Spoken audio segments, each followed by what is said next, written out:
lunch yesterday with a really handsome guy. Was that right? I was wondering, was it a date? That was Tim Sabian. Oh, Where was his wedding ring? I don't know. Maybe he ate it. Are you seeing him? I see him every day. No, what but are you there's talking something about? going on? No, what are you talking about? Are you two lovers? No. Would you go out with him if he asked you out? No, we work together. So what? You don't think he'd be a good man for you? No. You're not attracted to him physically? I think Tim is a lovely person. But not your type. If he said to you in a serious way, Robin, I've admired you. I don't know him in that way. But I'm asking you to think of him that way. Is he someone you're interested in? No. Now, Is that true? Why in the world would you I am having even a thought. think that? I have an idea. You have an idea. No, we were talking business. Rachel, you said that she was with a really, really handsome guy. he looked like a silver fox. He had a very nice suit on, tall. You know, I've heard other women say Tim is good I told looking. you, Tim, we've heard it in these halls. Doesn't he look a lot. Listen, I love Tim, but doesn't he look like Rush Limbaugh? No. Is Rush Limbaugh a really good looking guy? No. Tim's a double for Rush Limbaugh. No, he's not. If No, he is, he's a handsome. good looking Rush Limbaugh. Wait, I've heard Beth said Tim's good looking. Yeah. What did Tim eat at lunch when he goes with you? Does he act like he's dieting? See, you're kind of a buzzkill. Tim eats like a fucking horse. Well, Wait, I think Robin was having French fries and ketchup, so I wanted to find out how the diet's going. It's again a place where I can't have food that I would like to eat, so I had. Honey, that's going to kill you. No, I didn't eat all the French fries. I ate 5 French fries. French fries? Yeah, I had mushrooms and cauliflower and French fries. You are so no fun anymore. French fries is fun, but you say French fries. French fries. What is it? French fries. French fries. You're angry at those French fries. I hate French fries. Right. Because it's so good. So you had lunch with Tim. Yeah. And what does Tim get? Like green He had drink? some kind of lobster salad. There's no Yeah. green drink in this restaurant. Tim's such a fucking phony around you. That's why I'm thinking maybe there's something between you two because Tim, you know how like when you're in love with a girl, you act a certain way to get her? Tim acts a whole nother way playing around the Robin. game. Yeah. Tim eats like a cow. He's put back all his weight that he lost from Robin's green drink. And, so you say to yourself, what's he eating? He goes to lunch with Robin. He has a little crab salad. No, lobster. Lobster salad. Can I tell you the weirdest thing? This is how I knew Robin and By the Tim way, were- I do not eat lobster anymore. I love No? lobster, but I will not eat it. How come? Why is that? I don't like the way they kill them. You can't boil something in a pot and not feel fucking bad. But you eat chicken yeah, and they cut the head off. Humane. It's humane that they cut the head off? If I threw you alive in boiling hot water, I'd rather you cut my fucking head off. If you gave me a choice, I'm going to give you a choice on how to die. I'm going to cut your head off, or I'm going to throw you in a pot of boiling All right, water. I'm taking the head. Right. You're right. Okay. All right. The lobster knows, you think? I think the lobster does know. People have taught, like, you go in a restaurant, they go, the lobster has no feelings, they have no nerves, don't worry about it. I go, How bullshit. do they know that? I They hear just say that to make you feel better. I hear right? these lobsters screaming. They go, that's not screaming, that's the compression of the Right. shell. And I go, you're fucking That steam crazy. building up inside the shell and being released. Do you That's eat, the sound of joy, my friend. so you don't eat There's meat? nothing better than being boiled alive. You don't eat any meat at all? I don't eat any red meat. No red meat at all? He No. eats chicken. I eat No, chicken. but red meat. Because No. those never. they hang the cows up and they shoot them in the No, head. because cows are like my dog. Like my dog is so loyal and like. Have you ever hung out with a cow? No. They'll follow you around like a dog. I can't deal with that. Believe me, I don't even like eating the chicken and turkey. But Because the chicken will follow you around. I hate my lunch here too. That potato they make in that turkey is awful. I got to get a lunch that You I switch it enjoy. up. You just keep trying until you find Yeah, something. I got to get a decent lunch. But I want to tell you how I found out that Robin was at lunch with Tim yesterday. It was the funniest thing. So Yeah. I went out somewhere. When I walked in, I saw little Mikey sitting in the lobby. And I knew that little Mikey I'd seen that he had some appointment with Tim. He's trying to get Right. a job here. So then I walked away again, like a half an hour later, I walked out. Mikey's still in the lobby. A half an hour later, I walked out. Mikey's still in the lobby. I go, what time is your appointment? It was 2:00 now. Yeah. I go, what time is your appointment? He goes, 1:00. Tim's out to lunch with Robin. that is bullshit. What did he do? That's not cool. I I asked know. him to go to lunch with me a week ago. That's not Why cool. would he give Mikey Is that how Tim's running an my company? appointment? Usually not, but it was weird. Because I you felt know so what? sorry I'm for going to tell you something. But I don't know how Mikey knew Little that Mikey is more important to me than half the shitheads that Tim meets with. I'm going to tell you something. To me, little Mikey is a contributor to this show. He does it because he loves the show. He makes really funny songs. And I happen to think he'd be an excellent employee. I don't know what his work habits are, but I think he's got real talent. For him to be treated like that is absolutely disgusting and disgraceful. Where is Tim? Well, how did Tim do that? Because he left me waiting for a half an hour. I think he had a real scheduling problem There's so many projects and initiatives going on around these channels. Listen, and I think he might have forgotten he had agreed to have lunch with me and maybe scheduled little Mikey. Then he couldn't say that he couldn't have lunch with me. Does he keep an appointment book? Jared, I've been in there. Howard, Jared is his book, and it literally is good. Let me tell you something. Jared goes, Tim, don't forget 15 minutes. You have to go meet. No. Let me tell you what happened to me. I never used to keep my own schedule. I didn't understand it. Didn't know how to do it. I met my wife, and I saw that she taught me how to keep my own book. And these people who walk around and don't keep a book are offensive to me because they're keeping themselves childlike. You got to be in charge of your schedule. You're running a business, and you don't wait for Jared to tell you. I used to do that to Laura. I'd say, Laura, no one told me. No, it's my own fault. I can't blame Laura. Laura's got her own life. I got to have my schedule in front of me. I say, 1 o'clock, I got a lunch. At 2 o'clock, I'm meeting little Mikey. Well, he might keep his own schedule, but I'll tell you, there's a lot of times I'll be in there talking to Tim, and Jared will come in and go, Don Buchwald's on the phone, but don't forget 10 minutes, you're down the hall, and then at 2:30 I got news for you. Jared's job is totally unnecessary. If he needs a babysitter, Tim, to sit and tell him when to do his schedule.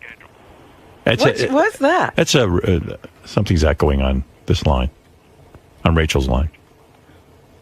But getting back to the main premise, beside keeping your own schedule, which, by the way, you got to grow up and keep your... Where is Tim? I don't know. I'm trying to correct him, and he's not here. I get on a roll, Nobody and all told of a him he sudden was things supposed start to to be happen. What's that, Tim? I get on a roll, and all of a sudden things start to happen. Right. He gets on a roll. Well, yeah, that was his excuse yesterday. He blamed it on Don. Little Mikey sitting there for an hour doesn't... That's not right, because cool. he didn't arrive at lunch till 12:30, and Mikey was supposed to be there at 1. But Tim's so important that he can keep little Mikey's more important than Tim. Sit outside my office until I'm ready to give you an audience. Little Mikey keeps the people laughing. To me, laughs go first. Hey, vey. Just change your schedule. You're telling me you wouldn't fuck Tim? Oh, stop it. I don't think of Tim that way. Yes. You would. Yes. You're attracted to him. I wouldn't do that to him or you or Fred. Why? Yes. Because I don't think of you guys in that way. No, Yes. bullshit. Howard, one more question about that lunch. The chef came over, and I'm thinking, if the chef comes over, can't you ask for a green drink once they know who you are and what you like? They'll make There's you no things. green drink back there. They'll make you things they know how to make. I don't know, Rachel. Who's this, Rachel Butera? No. Rachel Butera is the one who was in the contest, the imitation contest, the impression contest. Oh. I like her. Yeah. Not that we don't like you. I like Rachel from New York City, too. Sure, thanks. Are you Rachel Ray? No. Oh. But Howard, my mom used to listen. I lived in South Jersey in high school in the 70s. My mom used to listen to a crackly old transistor radio of your show from Washington, D.C., and she'd ignore me and my sisters during breakfast. She would just keep her ear near the radio to try to listen to this really bad reception of your show. That's a smart woman. I mean, your mom lived in New York and listened to our show from Washington? In Washington. No, South Jersey then. Oh, she could get it on... Very poorly. I wonder how she got it I don't know on. what station it was. Must have been from Baltimore or something. I don't know. Who knows? Hey, thanks, Rachel. Okay. Yeah, bye-bye. Later. Bye. So you had lunch with Tim, and Tim ate like a tiny lobster salad. It was some kind of an entree salad. It was in a bowl. Yeah. Trust me, when he's not around you, he's eating 50 bowls. I don't care what he eats. I know you don't. Really, I do. I don't care. He's a bullshit artist. I guarantee he came back and ate. Meanwhile, his so-called niece made him a box of cupcakes. That's what he was eating. So he didn't need lunch. Yeah. The one he calls his niece that isn't his niece. Hey, vey. Tim, why would you keep You're little exactly Mikey waiting for over... What'd you do to your head? I bumped it. What's going on with you? Bumped it. Here's what happened yesterday. How did you bump your head? There was a mirror, and I turned around and hit the mirror. Are you okay? Yeah, I'm fine. I'm fine. You're all disheveled. You look disheveled. When did you get good looking? You look like Rush Limbaugh to me. Oh, come on. That hurts. That cut No deep. offense. That cut deep. Oh, my Listen, God. I'm no beauty either. I didn't know you were a stud. Yeah, exactly. Because Right. Robin's out to lunch with these girls. Robin was out with a really good-looking guy yesterday. Hey now. Yeah. Do you get hit on a lot? No.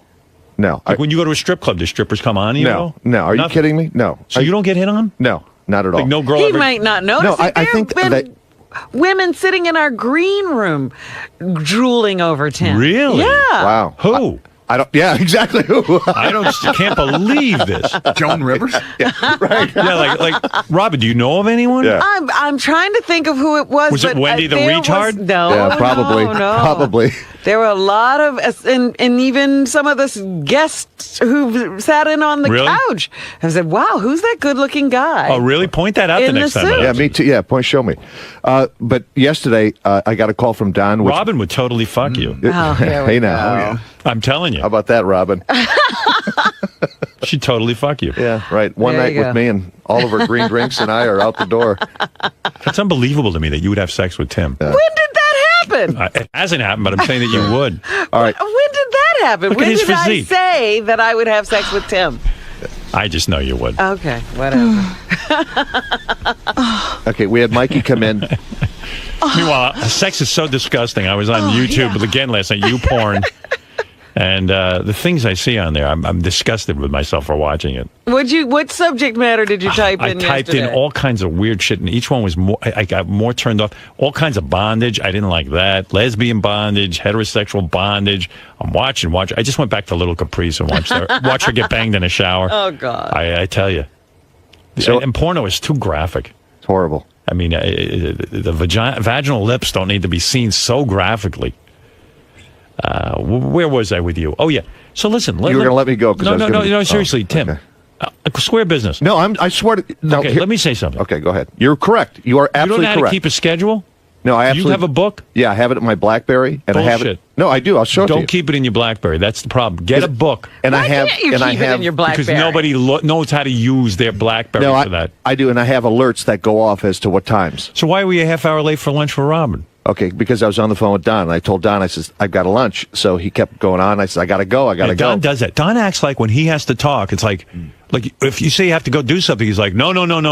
And that backed me up. And then I have little Mikey, who came in to also... But little Mikey, you keep waiting an hour? No, I had him record with John Kerber doing some promos and stuff beforehand. Really? Yeah. Why? Yeah. To see if he knows anything? Right, exactly. Did he know anything? Yeah, he's excellent. He's excellent. Oh, good. Yeah, really good. Good. So he wasn't supposed to be sitting there waiting for you? No, he came in to record with Kerber, and then after Kerber, he came And why in does met with Jared me. follow you around every minute with your schedule? I mean, dude. Because I get head on from 20 different You know what, people. dude? You got to write it down. The BlackBerry ain't working for you. You know Nope. he has 2 BlackBerries? I have 2 BlackBerries. I have my Outlook, my Microsoft Outlook. He has 2 BlackBerries. Why do you have 2 BlackBerries? Maybe that's your problem. Because I run out of juice with one. I need a backup. Don't you have a battery charger? Yeah, I have a battery charger, but if I'm out someplace... You go through the battery that quick on a BlackBerry? because I listen to the channels on the BlackBerry. Yeah. So I'm listening all the time. Oh, I see. So that's why I chew through so much juice. What are you doing at 3 o'clock today? Quick. 3 o'clock today. I think I'm free. I bet you're not. I bet I am.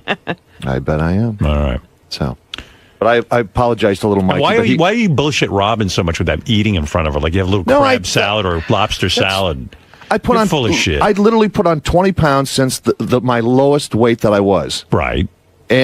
And then when you go with Robin, you eat like a bird. But I don't eat then during you the come back day. and your niece gives you a whole box of cupcakes you're going through. I know that was a disaster. Right.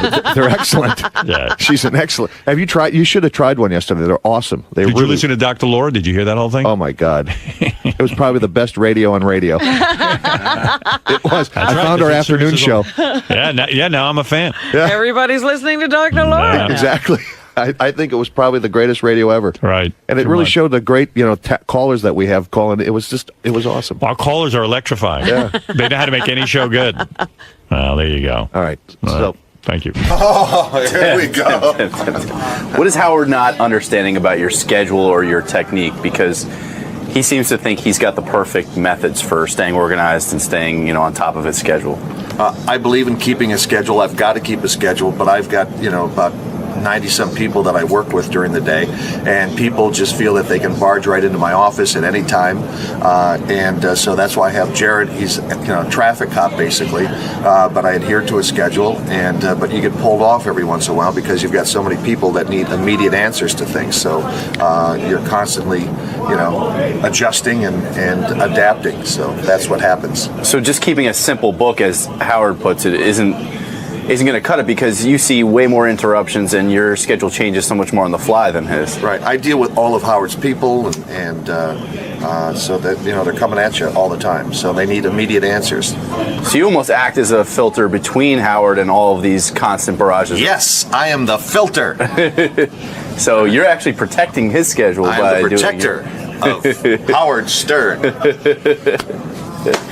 You're a Superman of these channels. Yes. And your eating habits, where he thinks that you're putting on airs for Robin, that you're scaling it back because. No. I eat when I eat, and I don't eat during the day. I juice during the day, and do green drinks throughout the day, and have dinner at night. A sensible dinner. Sensible dinner at night. Now, if things were different, if you were a single man, would you be so inclined to date Miss Quivers? I mean, there seems to be some sparks, something going on. I would there. be all over her like a cheap suit. Robin, you said that you don't think of Tim Sabian as a sex object, or as a, you think of him more of in a brotherly fashion, like you do with Howard and Fred. Yes, like a co-worker, brother, teammate, friend. Yes. But if you were able to separate yourself from that for just a moment, do you see what other women see, that he is an attractive older man? I see he's an attractive man. I see he's talented, successful. Sure. So say your paths cross, and he's this powerful guy that you just happened to meet, and you weren't working for Sirius XM. You're really reaching.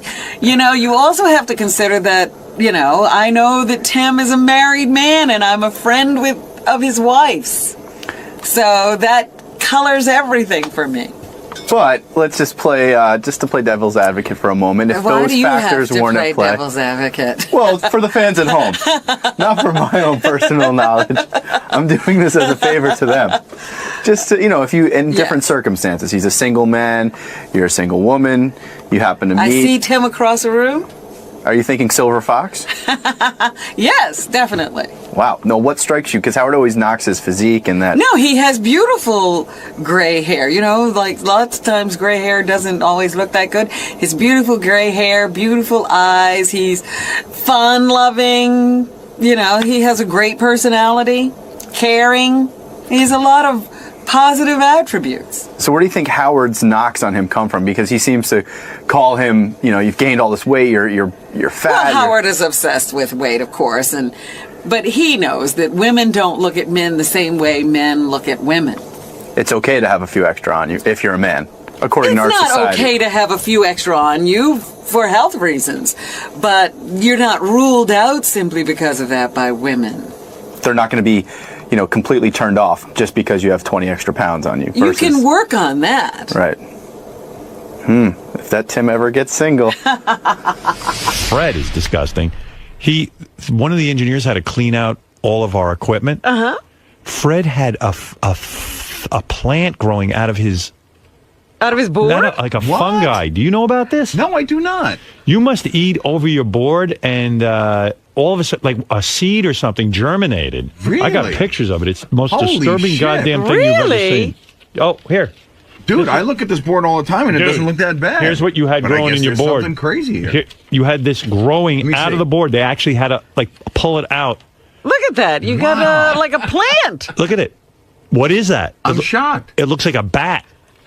And it's a mold. If you look at this board now, it looks pretty. You didn't see your plant? They cleaned it. No. They cleaned it. They had to clear it all out. Look at it. Look at it. Because usually this is out of your board. I'm not making this shit up. That is wild. Look at this.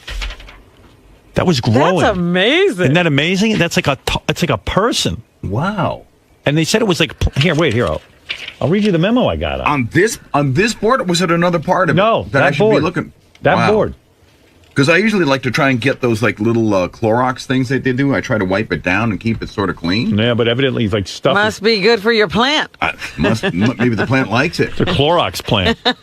What was that, Scott? Did you know about this? Where was it? Yeah, I know about it. What is where? it? It was actually looked like a seed. It was inside one of the faders. Like For real? Yeah. Yeah, and it was a seed, right? It and the seed looked like a seed that was growing That from the heat from the germinated. console, but it was inside one of the faders. But you know what's funny? I eat nothing that has seeds in it. Don't you eat nuts? No.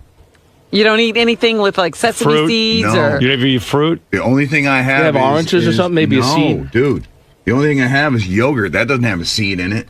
I don't know, man. I don't have a balance bar, but that's about So- it. There's no seed. What happened? They opened up his board. Yeah, they were cleaning it and adjusting it, and they pulled out one of the faders, I guess. Yeah. So inside the fader was that this thing? whatever it is, But growing. it's growing. It looks like it's it was growing. alive. Yeah. Did anybody get it analyzed to They see what it should, is? because I'd be curious that what is a that strong was. plant. No, I I think it don't. was pot. No, they didn't get it analyzed. Well, here's the deal, too. And Fascinating. I'm not trying. I mean, look, if there was something that I did to make this board grow seeds, I would certainly admit it. It's growing. And I apologize to anybody if I created a situation. Don't you eat like that trail mix stuff? No. Dude, I've seen you eating nuts. I haven't had trail mix or nuts since 600 Madison Avenue. Oh, really? Yeah. I don't The know. only thing I can think of, there are people who come in here, and I've mentioned that to Scott. People come in after hours, whatever. I see them messing around with the equipment. I even mentioned that to you the other day. Someone was coming in here and burning DVDs or CDs off of my shit, and I So told them much, to stop it. Oh, really? I didn't know that. That's what it looked like, but we couldn't figure out if I'm that telling happened you, or not. I know what's turned on. Yeah, I know okay. what's turned No, I off when believe I you. come in and when I leave. Well, all right. Anyway, it was stuff growing out of your board. Fred's Well, not taking you know what? responsibility for it. I- It was somebody else. Right. Here's, until He until never I can eats anything. until I can get someone. No, I do eat, All but right. seeds, no. I'm sure one day you had something that. Listen, there was something growing in your board. It sounds like pot seeds or something. Right. I'm pretty sure you could eat what's growing out of Fred's board. Like, Yeah, I was going to say, organic. like they say you should have gardens Wherever you even if are. you live in the city. That's right. And Can it's you mine. imagine that something was able to grow inside equipment? I'm wondering what that plant was I because really am it too. obviously we need that plant. It's a very strong plant. Hey, Gary, maybe you could take these pictures over to a horticulturist. No, you need the actual plant. Yeah, okay. I mean, I can send a picture to somebody. Did you see the picture? What did they do with the plant? They threw it out. Oh, What? Shouldn't do that. I said, did you see the picture of the chair? Oh, the chair is Yeah, disgusting. what was that? It just was all, I don't know. Covered in food. Evan was just in here telling me, he said he cleans your board once a year and it's immaculate, and he was surprised at all the stuff that was in Fred's board and on the chair. Yeah, and I do eat. On the You chair is eat over the your chair, board every The chair is day. definitely disgusting. Yeah, but the board I try to keep clean. No, I keep my area clean. but you're eating over there like a Yeah. maniac. I eat like a maniac, but I don't know. I eat over the piece of paper and then I throw it out. I don't know what Fred's doing. There are these big brown spots on Fred's chair. Oh, the chair is disgusting. I Yeah. freely admit that. I've tried to wipe it off. It doesn't work. No, but what are you doing then? What happened to it? No, what it is basically, it's like if I'm slopping down yogurt or something like that, and that's what it is. And I try to wipe it up with a paper towel. I've actually even tried to wipe it off with the Clorox shit. None of it works. Well, I mean, is it that hard to eat a yogurt? Well, I guess. I guess for me, I'm challenged. 80% of Fred's yogurt gets in his mouth. Look at the board. Oh my God! Does this look dirty? Come back, please. Come back in an hour. And see, I've run out of the Clorox thing. But No, it doesn't look it doesn't look bad, right? right. And every once in a while, something like here will spill, and I try to wipe it up. See these are paper towels. That's what I've got. I try to use what they give me. You know, You're a human being, I'm a human. Obviously a sloppy human being. and also you're in a situation where We'll have some sad news for you. So, The menu you're looking at is outdated. well, here's the one thing. So, they change the soups every day. I have a list of the soups. I give up. Turkey chili. I'll get you turkey chili. That's good. I've had it soup? there. Yeah. Turkey chili soup? It's like a turkey chili. Yeah, that's what it is. soup. It's a It's a chili. soupish. It's chili. Is it soup or is it chili? It's chili. Go ahead. Split pea, garden tomato vegetable. You don't want to get clam chowder. Chicken noodle, cream of broccoli. You don't want cream of potato and cheddar. Those are the ones I have. All right, I'll try the chili. It's good. But that's fattening, isn't it? Turkey chili? No. Give me the cream of potatoes and cheese. All right, and you want to wrap with that or just turkey chili? No, just turkey chili. You got it. See, I went over you. I get a great smoothie from a place up where I live, but I got to tell you, like, there's a smoothie shop down in Rockville Center. It's like 1,400 calories. Right, I don't you know want what I mean? that. Like you know, you should try that one place that you're talking about. That he looked at the smoothies. It's right around the corner. Howard. Because I used to get them on my way home. I give up. I'm sorry. Dude. I checked the fat content. I don't know. It's not working out for me. I was talking to you during the commercials about my lunch. So Will sent me home with 5 menus from delis and stuff and places around here, like Pump, 5 menus. He said, why don't you pick out some stuff you want for lunch since you hate your lunch so much? I hate my lunch. The whole baked potato turkey thing wasn't working. They weren't making it the right way I liked it. I like a potato microwaved, almost completely hard, like a hard ball. Really? Yeah. I like all the nutrients burned out of it. But anyway, but I got to do it myself, and it's a whole hassle. So now I'm looking for alternative lunches. So I went home and I did my homework. Yes. I took out all 5 menus. I studied. I hate staring at a menu, but I looked at every choice and I picked out like 10 lunches. Okay. Which I'm going to do on a rotating basis. Pick them all out. Will comes back to me the next day. He goes, I called all the places. You eat lunch too early at 8:30 in the morning. They don't want to make lunch, and it's too much of a fucking hassle for them, and they don't want to do it. I go, fuck. I had a whole smorgasbord. Let me ask you something. And I don't know what smorgasbord these things are, but could he order them a day before? No. Evidently not. Will knows how to do it. Okay. So then he said, I'm sorry, man. Now I'm back to that turkey sandwich, which I don't want to eat. So last night he got me more menus. And I'm looking at the menu. Now I'm down to really shitty menus because I think I'm just going to order soup for lunch. So I circled. I did a lot of work on this. Hey, Will, get in here. I got chicken noodle soup. I could do for $4.99, you get 16 ounces of soup. Is that a good lunch? Chicken noodle soup? I mean, that's a lot of food, right? Well, What's got those matzo balls in it? I don't know what has got in it. Then there's one called, listen to this, garden vegetable and navy bean. That's probably a more hearty soup. Yeah, with turkey chili added. That sounds pretty good. Yeah. Organic split pea, I like that. Listen I'm to just this. wondering, you like that full feeling. Yeah, well, yeah. So the bean You like that soup. full feeling. Yeah, I like to eat and feel full. Call me a nut. Why is my lunch such a fucking hassle? Everyone around here... Because you're eating at 8:30. Thank you. I mean, that's what it is. So, but what am I supposed to do? I don't know. I'm hoping somebody hears this conversation. Maybe I should eat lunch at another time. Yeah, like when lunchtime. else? But I don't have any time. I know. Maybe you can eat something I to hold hit you the over. gym during lunch, and you know what I mean? Maybe you want another kind of breakfast. So I'm looking at the menu. I said, you know what I do? I got to get another kind of lunch. Oh, I see what you're saying. Another kind of breakfast. Right. Yeah, why can't... You could do that. Anywhere will do breakfast. All right, so look at this. They say here, they got make your own salad, but it's hard to eat a salad when you're on the air and you only And they have 2 probably minutes. don't have that set up, do they? I mean, they might be able to work it out for All right, what is this? What is a smoothie? Like, does that have... That's just fruit, sugar. Well, it could be yogurt and Listen to fruit. this. Berry crush, strawberry, raspberry, and blueberry fresh fruit smoothie. But I don't know, what is that, with milk? Well, it depends on who's making it.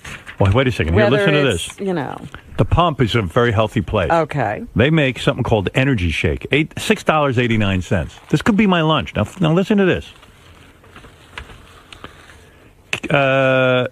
Cafe Vive with chocolate whey protein. Isn't that that's what we advertise? That's protein. Whey protein. Yeah. Cafe Vive?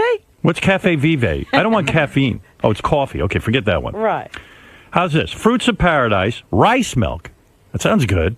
Pear, strawberries, blueberries, banana, pomegranate juice. You're acting like this is going to fill you up. It's a drink, Howard. Yeah, but that's enough for lunch for me. Yeah, sure. I'm pretty sure. Because what I see you eating over there is pretty hefty. Yeah, and I don't like it. It's too much for me. Too much? Yeah. You should try to get a breakdown of the calories and the sugar content. What's the calories? I don't know, but most places do that because smoothies are By one the of way, those you things. are officially gross. He was over my apartment last night for 2 hours. We had a meeting.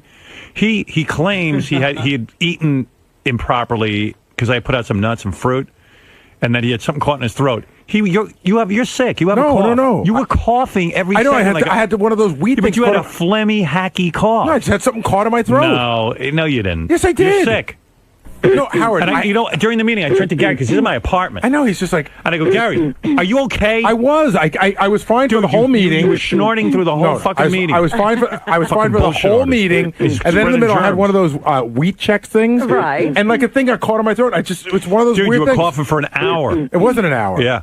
It was an hour. I'm neurotic. I know. I promise you that I was not sick at your house. It was one of those things where it got caught because I was fine. I want him in on the meetings because he understands shit. I guess.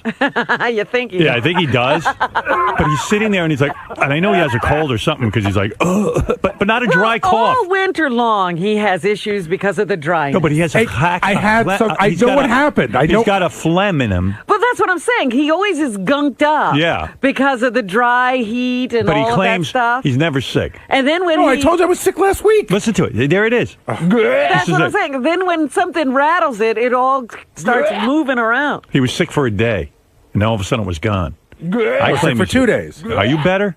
I'm better. And what was that going on in my apartment? I told you I had the fucking wheat check thing, and it just got caught in my throat. For an hour, it was caught in your throat? It wasn't an hour. It wasn't an hour. He's so gross. In a meeting, I'm trying to concentrate, and all I can think about is... You know what? You don't do this he's to anybody but me. You you're the only one doing that. Bullshit. Don was fine. No, I get that, but it's David Height was fine. Tim was fine. Were they all looking at Gary while he... No, they heard. I bet you they were. No, Howard's one of those guys. Howard hears a noise, like in the movies, when it's hyper, it's Robin, every 2 minutes was this hacky, phlegmy for thing. like 10 minutes. No, not for the whole time, for like 10 minutes. You sound like you have fucking tuberculosis. But anyway. Black lung. Meanwhile, thank God for him, because I got so annoyed at this meeting. Really? It was going up to 2 hours. I stood up, I go, that's it. I'm done. Meeting over. I start yelling. I don't want to be in any meetings like this anymore. Get out of This here. is not what I got in radio He threw for. us out. He really did. I mean, he didn't say, get the fuck out of my house like he was mad at us. I threw them all out. He was mad in general, and he's like, get out. It's done. Yeah. So we all flew out. One of these, I can't wait for the play. All I know is they were telling me shit that goes on here. I got so fucking crazy. There's a couple of Really? people going to get a talking to today. What's going on here? Don't fucking ask me. I'm on fire. So I stood up and I said, that's it. Everybody out.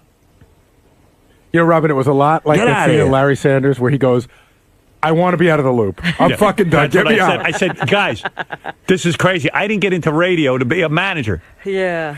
I'm sitting there listening to budgets and management ideas. And I'm like, I said, I can give you a creative ideas. You guys go fucking take care of it. It's just 2 hours I could have been reading the newspaper for tomorrow's show. Right. God damn it. Get out. But he said that too. He goes, that's it. He goes, 2 hours of my life I want back. I could be reading the fucking paper for the show. Get out. Well, that's it. And he's phlegming all over the place. That didn't help. Oh, you know what it is? In my apartment, I built a little office for myself where people Yeah. could sit and meet. I thought that'll be so cool. Now, I haven't had many meetings there because who wants people in my apartment, disgusting people with their dirty shoes and everything? This is what you think of after you have this thought that you want to have meetings. So I had the meeting, and I know I'm never having a meeting in there again. By the way, Yeah. one thing about that, if I can make a suggestion, it was really hot in there yesterday. Because Don complained the last time we had a meeting that it was too cold. Even Beth walked in and she goes, my God, why is it so hot in So here? Beth knows how to work the heat. Fucking lower. But it's not up to her to walk into a meeting What and did change. you do? Well, why didn't you did you tell- jack the temperature up to 90 No, or it's the way I something? keep it. I like it warm. Really? Yeah. What are you? You are old. Yeah, I am. Good Lord. I felt like I was in Pompano Beach. But anyway, With getting Jesus. back to the smoothies, you have to be really careful. That's one of those things like people say, Yeah. oh, I eat yogurt, and it turns out it's all fattening. Right. So here's what they put in it. Listen to this. Here's one. Green Magic. Like real green drink. Green Magic.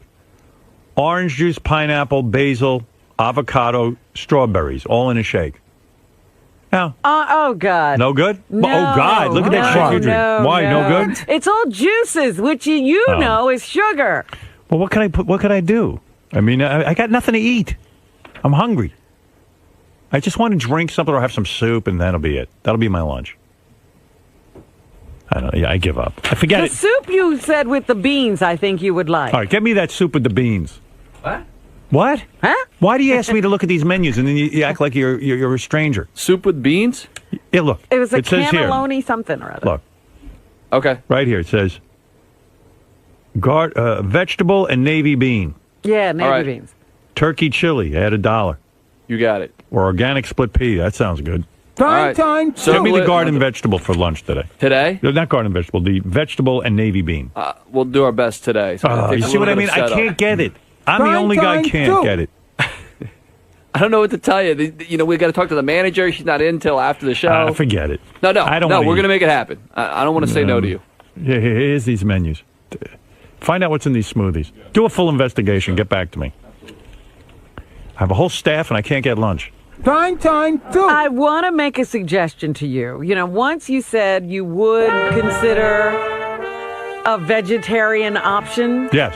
Where is it? Remember my friend Joy who Yeah, where runs is she? Candle 79? I'm sure she'd be willing to make you a lunch that was here There's vegetables? at 8:30, like a vegetable wrap. Oh, I don't want that. You don't? No. I don't want a wrap. I don't want bread. Okay, something without vegetables then. Plain vegetables, no bread? Where's that Guatemalan shit soup I saw a picture of? I'll eat that. I'm hungry. I can't get anything. It was filling. I bet. You wanted me to talk to Joy and see what she could do for you? Yeah. Because she could do any number of things. All right, ask her what she's got in mind. All right. Please, Because I'm she begging used you. to fix some food Ask if for she you. could do a healthy kind of drink. Oh, she can smoothie. definitely do that. I don't want to be shitting my brains out, though, all day. With that drink of yours, I see what goes on. If I fixed you up, boy, you wouldn't be holding on to railings as you walk. You think? I'd get my balance back.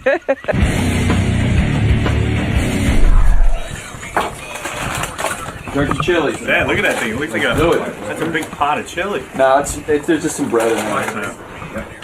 All right, well, I was able to get something. Now they had that ready? For you. For me. King of all media. They're good guys over there. Oh, they brought the wrap too? I'll give you a wrap too. In case you want that too. I would give that wrap. Hey, whoa! Don't give that wrap away till you try the turkey chili. There's a reason you're the producer. I feel bad I threw you out of my You might apartment. take one bite and go. I bet you were thrilled I threw you out of the apartment, right? It was enough already. I was getting a little hot. I didn't know you were that hot. Romano. There seems to finally be some resolution with today's lunch. No, there's resolution for a day. Well, he seemed to really like the turkey chili. He liked the turkey chili. Tomorrow maybe he hates the turkey chili. Maybe he wants a sandwich. Maybe he wants a salad. Right, thank you. The man wants some variety, which I completely understand. You don't want to eat the same thing every day, So this happens periodically. I deal with this. We try and get him a new menu. He gets tired of the menu. We go somewhere else. I've always learned. It's 8:30 in the morning. It's what, 8:20 right now. People don't make breakfast or lunch at this hour, so it's just difficult. First of all, you're not giving him any ratings. It's You don't have a meter attached to it's just your tough TV. because Isn't that how they take TV ratings now? Well, he's a picky eater. He's a picky eater, and somehow I've become responsible for what he eats. I don't know how that works. Like if you. Which I don't mind because it is important to him. It is very important, probably more important than any of the stupid things I do around here. But is that why I went to Syracuse University? Is to become a lunch guy? No, but when you've been given an opportunity such as working for the show, you do what the boss asks you to do. Absolutely. Sometimes that involves interviewing high-profile guests, and sometimes that involves being a lunch runner. I mean, and sadly enough, being the lunch runner is way more important to Howard than any dumb pre-interview I do. It's the truth. Hey, you got to keep the boss happy by any means necessary. Anything for my boss. Now, are you hoping that a listener or a restaurateur that's a fan will come through in the clutch and offer some sort of gourmet meal? At least send us a menu, please. And it's not for Howard. Okay. But do they It's for have somebody else up here. check your DVR to see what you're taking? So, yeah, that's my next step. We're going to have to taste all the food to make sure it doesn't kill them. Like the kings in England used to have a food tester to make sure they wouldn't die. They weren't poisoned, so that's my next step. But a temporary solution for now. You can get by on the turkey chili for a few days. Turkey chili probably bought me another week. As long as it stays cold and shitty outside, I think turkey chili is a good hearty meal. So, beyond that, I don't know. Godspeed, merman. Thank you. You're in Howard's apartment yesterday. You're having a meeting. Yes, I was. Do you have any idea that this little throat clearing or this little? Yeah, no, I totally had an idea because I was, coughing and I kept drinking water, and he goes, "Are you okay, man?" I'm like, "Yeah, I just got something caught in my throat." But did you know he was going to bring it up again today? Yeah, I had a pretty good idea he would. I could tell once he brought it up in the meeting. I had a feeling he'd bring it up today. There's no guest today. Right. So any little thing that might have happened. He might have noticed that I trimmed my left pinky nail in an odd sort of octagonal shape. But he's ripped on, the phlegmy sound in your voice before, especially when you were a smoker. That was a long time ago. But he did say he would make mentions of that you're constantly clearing your throat and. Yeah, listen, I'm not going to deny I have some issues from time to time. I think a lot of them are created by nerves being around him. Mm-hmm. I find that I don't have those issues except when I'm in there with him in the morning, and I start thinking about it when I'm in the car and all that other stuff. But I have been sick. Yesterday, that just wasn't what it was. And he's someone who's extremely paranoid about being around, any type of sickness. Yes, like the other day, you were wearing a mask. Right. And so that just all contributes to one big, perfect storm of blame against you, I guess. Well, that's his problem, not mine. I don't blame him for anything.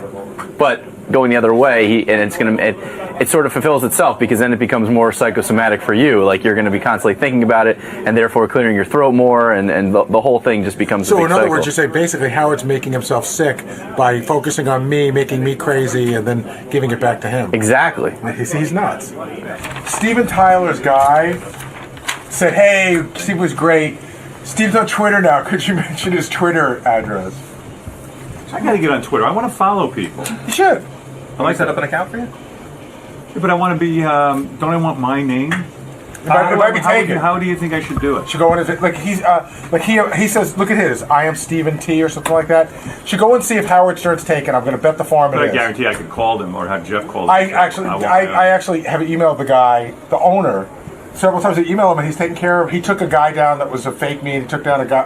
Somebody that was He's a fake. probably interested in having the real mayor. people. Like, how come Steve Martin has Steve Martin? He doesn't. Steve Martin to go. Yeah.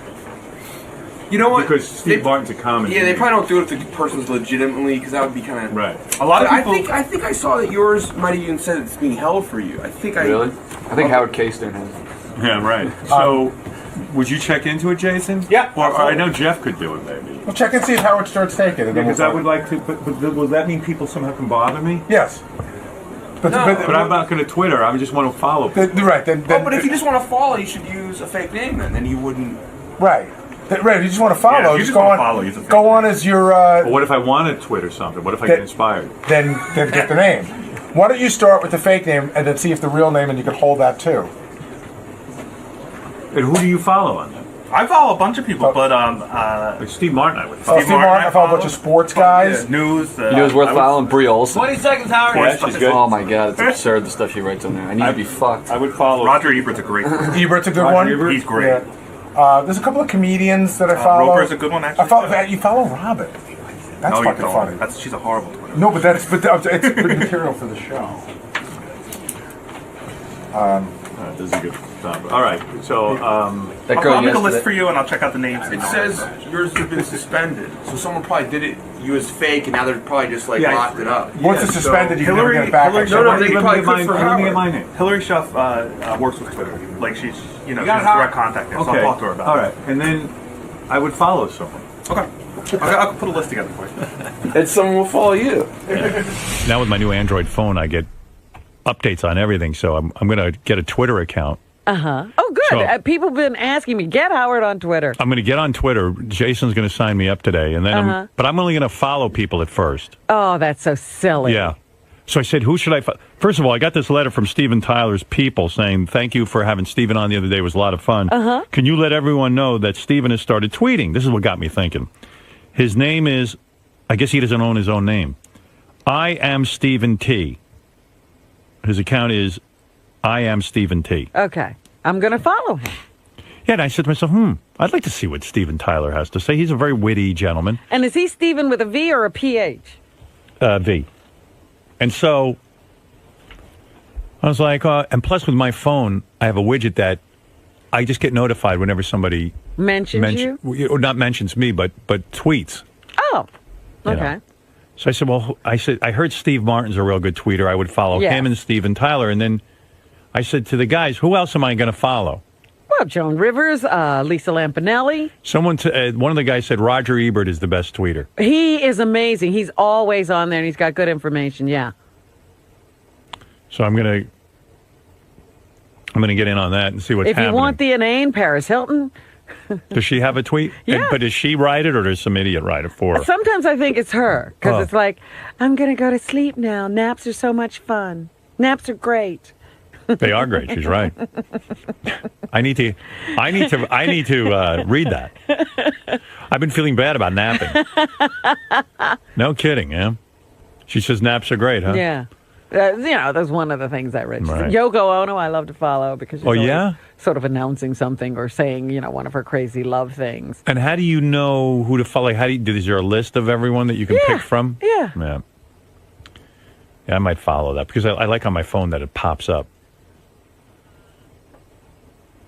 Yeah, I'm digging my phone. Very involved with it. Really? Yeah, very involved with this phone.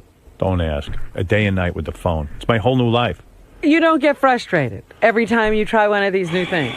Yeah, this is a lot to handle. I mean, the camera now is frustrating me and the way it interacts with the email, but nevertheless, I'm involved with it constantly. Because I started trying some of these new apps, and then I get them, and I'm like, I don't know how to use it. Right.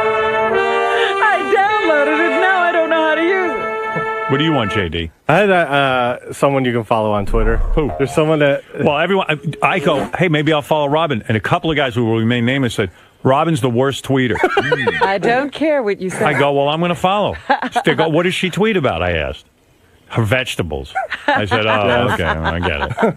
I tweet about my cats. I tweet about a lot of different things. I'll I was follow tweeting you. about tennis the other day. I was tweeting about football. Is it nonsense or you got something good to say?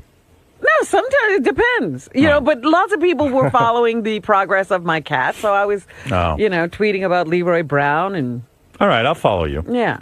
I'm going to follow you. Put pictures on there of them. But I will delete you if you disappoint me. Go ahead. Unfollow. I will unfollow. Did you stop following me, JD? No, I haven't. You don't even follow me, so... I don't? No, you don't. See, I would follow JD. I want to follow JD. I see some of your tweets sometimes. Pretty witty on there. I saw Social Network. It was okay. JD is... I saw King's Speech. It was all right. Oh, do you follow him? No. Yeah. Do you but have I Twitter? imagine that's what it sounds like. Do you have it, Fred? No, I don't. No. Why I probably aren't you on should Twitter? get into it. You know what, Fred? You should have a Twitter account because yes, everyone wants to hear what you're thinking. Oh, yeah, absolutely. I think you should. Everyone would be locked in with bated breath or finger. Well, there's a guy. I would follow JD because I've read him on Facebook, and Is he actually, good? he's way more articulate when he writes than when he he speaks. might be one of those kind of guys that's better literally. Like he turned me on to the Big Mama's House 3, the trailer, and I loved it. And John Hines said that he turned him on to a really good movie the other day, which I don't know what the name of it was. Maybe Shattered Glass. That's it. I like Shattered Glass. Shattered Glass is good. He turned me on to a great movie. I only watched the trailer, and I know it's going to be great. It's called I Think We're Alone Now. It's a documentary about Tiffany's stalkers. I have a documentary. I know I'm alone now. It's my life. Yeah, anything with alone, JD watches because he can relate to it. Home Alone, Home Alone 2, Home Alone 3, Home Alone 3D. Gary, does your Twitter account get hacked every week? It got hacked a couple of times, but I think I got it fixed. How do they do that? I think I figured it out. I have when you want to put up a picture, it's not so easy. So there's a thing called TwitPic. Yeah. And I think they were hacking through that, so I just shut that down. I think I'm fine now. Oh. But it kept putting up this stupid diet. It said, hey, guess what? I lost 8 pounds in 7 days, and you can too. And then I had a website, and I kept saying it's not me. And then people were complaining that they were getting ripped off. People, were being goofy. There's a couple people you can follow that you might like. There's one called Sexy Candids. Hey, someone told me Brie Olson's good to follow. Yeah, well, she just posts like dirty shit like, I want a guy to just come inside me and use me like a whore. I don't want that. I don't want that. The people that Kanye West, a lot of people like to follow because he says ridiculous things. Who is the other one that everybody 50 Cent? Sometimes you see him getting like he'll be talking to girls asking them to do certain things and you see him commenting on what the girls are doing for him. Wow. See, I don't care about that. I find him interesting. See here, Gary gave me a list. Like Bill Maher I would follow. I like him. Yeah, I'm not following Bill Maher yet. I would do that. Conan O'Brien I'd follow. I follow him. Is he good? Yeah. Tracy Morgan I'd follow. Definitely. I don't follow Tracy. Does he even tweet? It says here he does. See, Joan Rivers, Steve Martin, Gilbert Gottfried I'd follow. Joan Rivers is funny. She was always saying funny stuff. Gary Shanley, but it says here he never Twitters. So Yeah. then what's the point of following him? Exactly. That's why I don't follow Tracy Morgan. I don't think he Twitters that much. Really? Roger Ebert, everyone said is the best. Yeah. John Stamos Twitters? He's on there. He don't Twitter the truth, though. What's going on for real? Right. He doesn't tell you what's really going on. Yeah. John Favreau, I'd follow him. I think I follow him. Let's see here. People from work. Gary Delabate. Ralph, evidently. Is he on? I didn't know that. With that Geek Time stuff. John Hine, I think, is on. Steve Brandano. Lisa Jisms. Oh, that's Lisa. Lisa G is. Oh, Lisa. Oh, I thought it was Lisa Jism. That's a good name. Page 2. So Benji, either yesterday or the day before yesterday, first of all, everyone thinks he took an Ambien and then was walking around being weird. So Which would be like the second time. bumping into walls and everything. But in Blue, he went and asked. This is cut down from 5 minutes. He asked Lisa G out on a date, and she sort of agreed in a weird way. But at least He wanted to Skype with me. That's how it started. I don't know what you kids call it these days, but get a couple drinks in her first. I'm not gonna, if it's not what you want, it's fine. But I would love to take you out on a date if you'd like to come on a date, a real date. And if it's not going well, you can bail at any time. Ew, I would never do that. Oh, you mean like have my girlfriend call me on the phone, go, oh, I gotta go, there's a cat emergency? Let's start with a short 15-minute, 20-minute. You got it, whey protein. And then if you want to hang out more, we'll hang out more. He doesn't. He's high. He made it remember he did it. He did, banged it. I think I'm married. Hey, did you take an Ambien at work yesterday, Benji? Because everyone said you were high as a fucking kite. What was that? What was that about? Why are you doing that? I don't Is that for usually do attention? that. Yeah. Is that what happened? Because everyone said you were wrecked. I was just trying to get attention. Oh. Yeah, he was like walking into he takes Ambien here and he goes, I want it to kick in by the time I get home, and it's like it's a shtick now. He was walking around all high, and then he asked Lisa G out on a date for real. For real? What do you mean? Yeah, I got it on tape if you want to hear it. I could. Were you for real on this? I was for real, but I was also having fun. So it's kind of a combination, I guess. But Lise, And what's this lease? Like Rob and lease? Is It's that your cool. move? Yeah. It's cool. It sounds so fucked up. I can't even It's tell you. lease. Like when he goes, Rob. I like saying Rob. No, yeah, good. Try, say Well, it. Robin doesn't like it. No, fuck off. Look, you would like it. You're an asshole. Try it. Rob. You're doing it. I'm doing like Rob. It's nice. It's a fun way to Lease. feel. Her name's Lisa. What is it? He's a weirdo, dude. Let me tell you. Yeah. He is a friggin' weirdo. What'd he do? That girl yesterday when she was here. Yeah. So when we went Casey? Yeah. When you went to commercial break, he came out in the hallway and he was just standing there like he does this a lot too. He'll just stare at people. Yeah. He'll stare at He does that to me. He'll stare at We the had a guest. staff meeting yesterday. He starts staring at me like I'm a woman. Well, then he was high, right? But yesterday it was like really weird because he was like just standing there in the corner and he was just staring at this girl like she was like from outer space. Well, I've seen him do that before. Anytime he thinks one of the guests is hot, Yeah. and he might be able to get him, Yeah, he gets that- goes out there when they're doing that post-interview, Yeah. and tries to get into the interview somehow to get a chance to talk to them personally. like Brachu. Yeah, but usually he'll start talking to them. Uh-huh. Yesterday he wasn't talking; he was just standing there, Yeah, because he like thinks a he's statue. because he thinks he's hot, and like the girls are gonna go for him. It was so funny, man. Yeah, well, here he is with Lisa G on his Ambien. When did you take the Ambien? Because I saw you in a staff meeting. You were fine. It was about an hour after that. Oh, okay. What do you do here all day? Yesterday, I was just at the staff meeting. I had to. I just sent in some quick things for Gary coming up.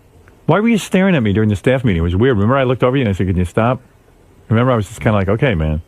You were like gazing at me. Really? Yeah, it was creepy. Like boring you a did that? hole into you with his maybe- eyes? You know what? That might have been when we had that bad chair that fell back. Yeah. That might have been when I fell back on the chair. Maybe No.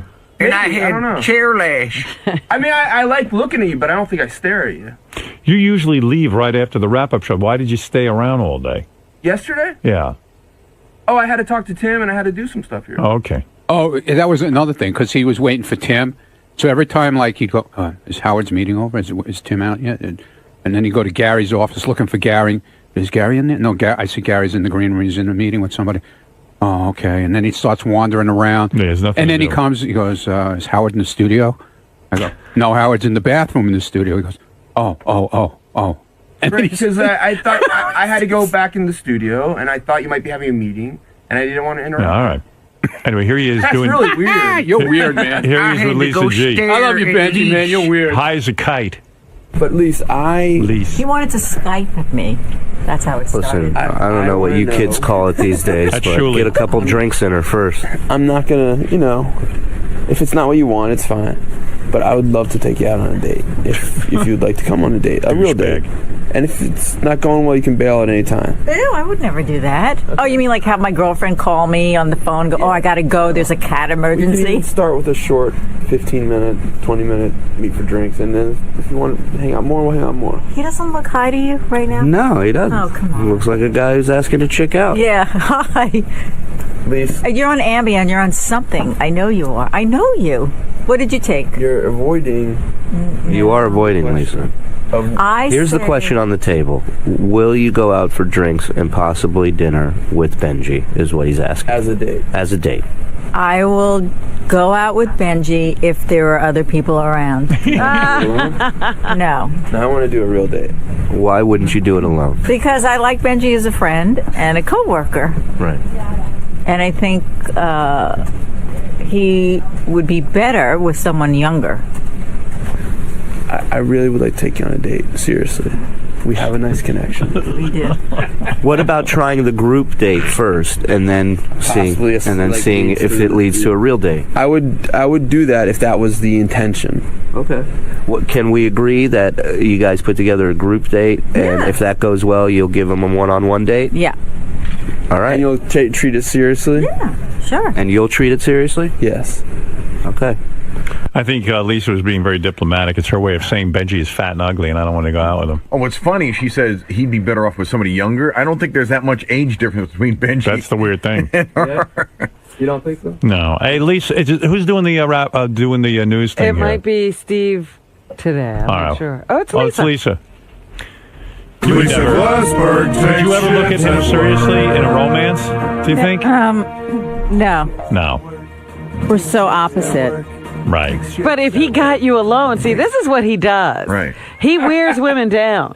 That's No my kidding. secret. That's my secret. I may be fat, but there's a thin man inside. I get them alone and talk to them. That's my secret. Yeah, well, that's a good secret. Don't Keep it to scream or I'll yourself. stab you. Right. I'm on time. He's late. I love to be organized. He's a mess. But you're not physically attracted to him, I think. I mean, bottom line, I think you can put up with a lot if you're physically attracted to a guy. But has anybody ever been physically attracted yeah. to Benji? Yeah, I mean, he gets girls. Yeah, But that's Sarah. what I'm saying. He Right. wears them down. He stays Right. around until they can't avoid him. I don't know what his secret is, but he does get women. Ask Gary the note he got the other day. What? From who? You know what? There was a couple came to the wrap-up show where the girl was really cute. Yeah. And the guy sent me a note afterwards. He's like, thanks for having us. By the way, he goes, I never understood Benji, but my girlfriend thought he was really, really cute. Yeah, notice it's his girlfriend who doesn't have to go out with Benji. You know. The girl from last year's Christmas party, Yeah. she said that Benji kept coming around and hanging around And wouldn't leave until her alone. she finally slept with him. What are you talking about? Is that your plan with Lisa, just to keep nudging her? No, I was just fucking around. I was having fun, and I thought we were all having fun. But you're attracted to her. I mean, you'd like Do to I go out find with her. her attractive? Yeah. Yeah. Yeah. And you were sort of serious if she would go for it. I sort of serious, but also a show thing. Do I think we'd You be guys right could for be each other? fuck No. buddies. Yeah, I'd be a fuck buddy with Lisa if she wants to be. Right. Let's see, I have half hour to kill. Lisa, if you have real deep needs for a man, then he can fill them for you. No strings attached. He's your Ashton Kutcher. We can do it once a week too. Start with that and see how it works. Right, thank you. Why don't you start this way? You have sex, see how it goes, and then you'll Yeah, make we more. won't even commit to Why don't once you a do week. it instead? I'm busy. I'm available at noon Start without you? today. But Robin, that girl didn't say that. What? You said Yes, she did. Yeah, she told us that on the show. She said that you just kept hanging around, and she finally just had sex with you. You came to her house and wouldn't leave. Oh, okay. You're talking about a year ago. I thought you said the last Christmas. No, I meant last year. No, that was a different victim.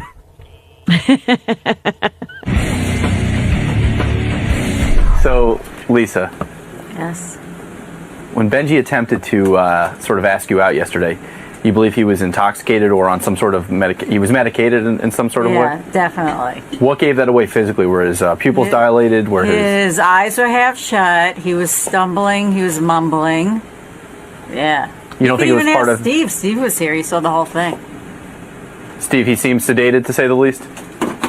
I don't know. I couldn't tell whether it was just an extreme case of shtikoma, but it was very entertaining. And that lessened how sincerely you welcomed his advances, Lisa. Yeah. Because you thought who he thought he was take him seriously? You thought he was doped up. You know, it gets you thinking, like, how do these girls say yes to him and then sleep with him? What is he doing? Is Robin right that he wears you down? Is he wearing you down right now? No, he's not wearing me down. He's becoming a pest. But like I was saying to you earlier, you could just, if you really truly didn't want, anything to do with Benji, you could just cut him off. But he's nice and he's a coworker. I'm not going to say, get out of my face, you asshole. I'm not going to say that. He's harmless. Yeah. Cute in a way, I feel like you feel. He's nice, he's smart. There's so many good qualities about him, but then he's got those real irritating ones, and then you don't see the nice qualities. So, yeah, that was happening yesterday. He wouldn't leave. Now, let's say you guys actually make this group date happen. Yeah. Somewhere down the road. And things go well. You see the charming side of Benji is out. He's cute, he's funny, he's whimsical. Any chance of a follow-up one-on-one? I don't think so, because I can just imagine going back to his apartment and it's a mess. It's like hoarders. That I'd throw up. That would make me sick. I wouldn't even be able to get naked. I don't know how women get naked for him in a place that's, if he lives in a pigsty. Ew. So, are you saying that if he cleaned up his apartment, you'd have to start being on time, clean up his apartment. I'd have to change him. Who has time for that? We're so opposite. But there's that little crack of the window is open. Whose crack? Well. Oh. Yeah, the crack of his ass. No, it just seems like there's that little window. The window of hope is slightly open. You're not giving him a no. You're saying there's a chance. I didn't say there's a chance. I said I'd go out on a group thing together. Maybe Benji cleans up his act. He becomes a little more responsible. Holds on to some of those charming qualities at the same time. And you think that's going to happen? He was voted almost the most crazy, right? I don't know. Oh, I see a change from Lisa G to Lisa B in the near future. Benji, was there any chance that you were a little bit medicated yesterday with Lisa? Lisa and Langford both tend to think that you were. I said I was. For real though, you were on Ambien? No, I took one Ambien. I was gonna go home and go to sleep. You all right? So that's the there was no. Huh? But as far so let me get to my next I'll take question. a blood test. So I'll be happy to take a blood test. Benji, as far as a relationship between you and Lisa G, were you serious? Are you serious with your advances, or is it? I gotta go back. Okay, I'll get serious? you afterwards. I was fucking around, but I was having fun with it. Do you know what I mean? I was being a little flirty, but I was more joking around than being serious. Are you gonna keep joking with her like this, or do you really ultimately want to get in her pants? Yeah, I would love to fuck her, but that has nothing to do with this. I mean, but it's not. Listen, she's a cute girl, but she's not that special that I want to fuck her. You know what I mean? Right. There's a lot of cute girls I want to fuck. She's not at the top of your to-do list. No.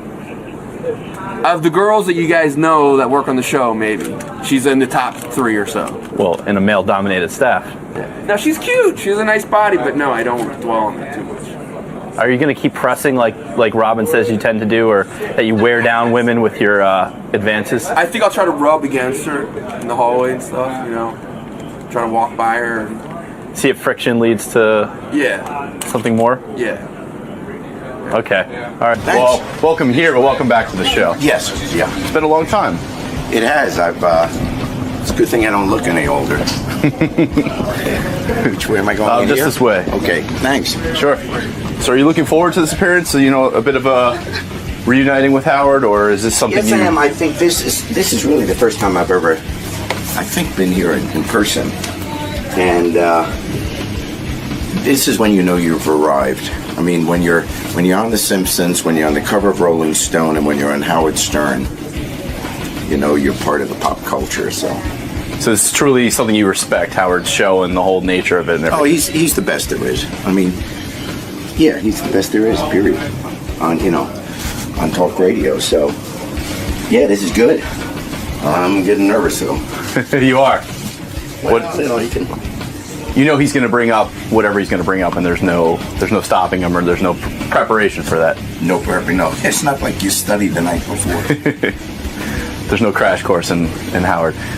But I have been studying the impact of inflation on the world bond market, in case that comes up. You've got a good backup plan. I got a good backup plan. A good diversion tactic. Talk the economy.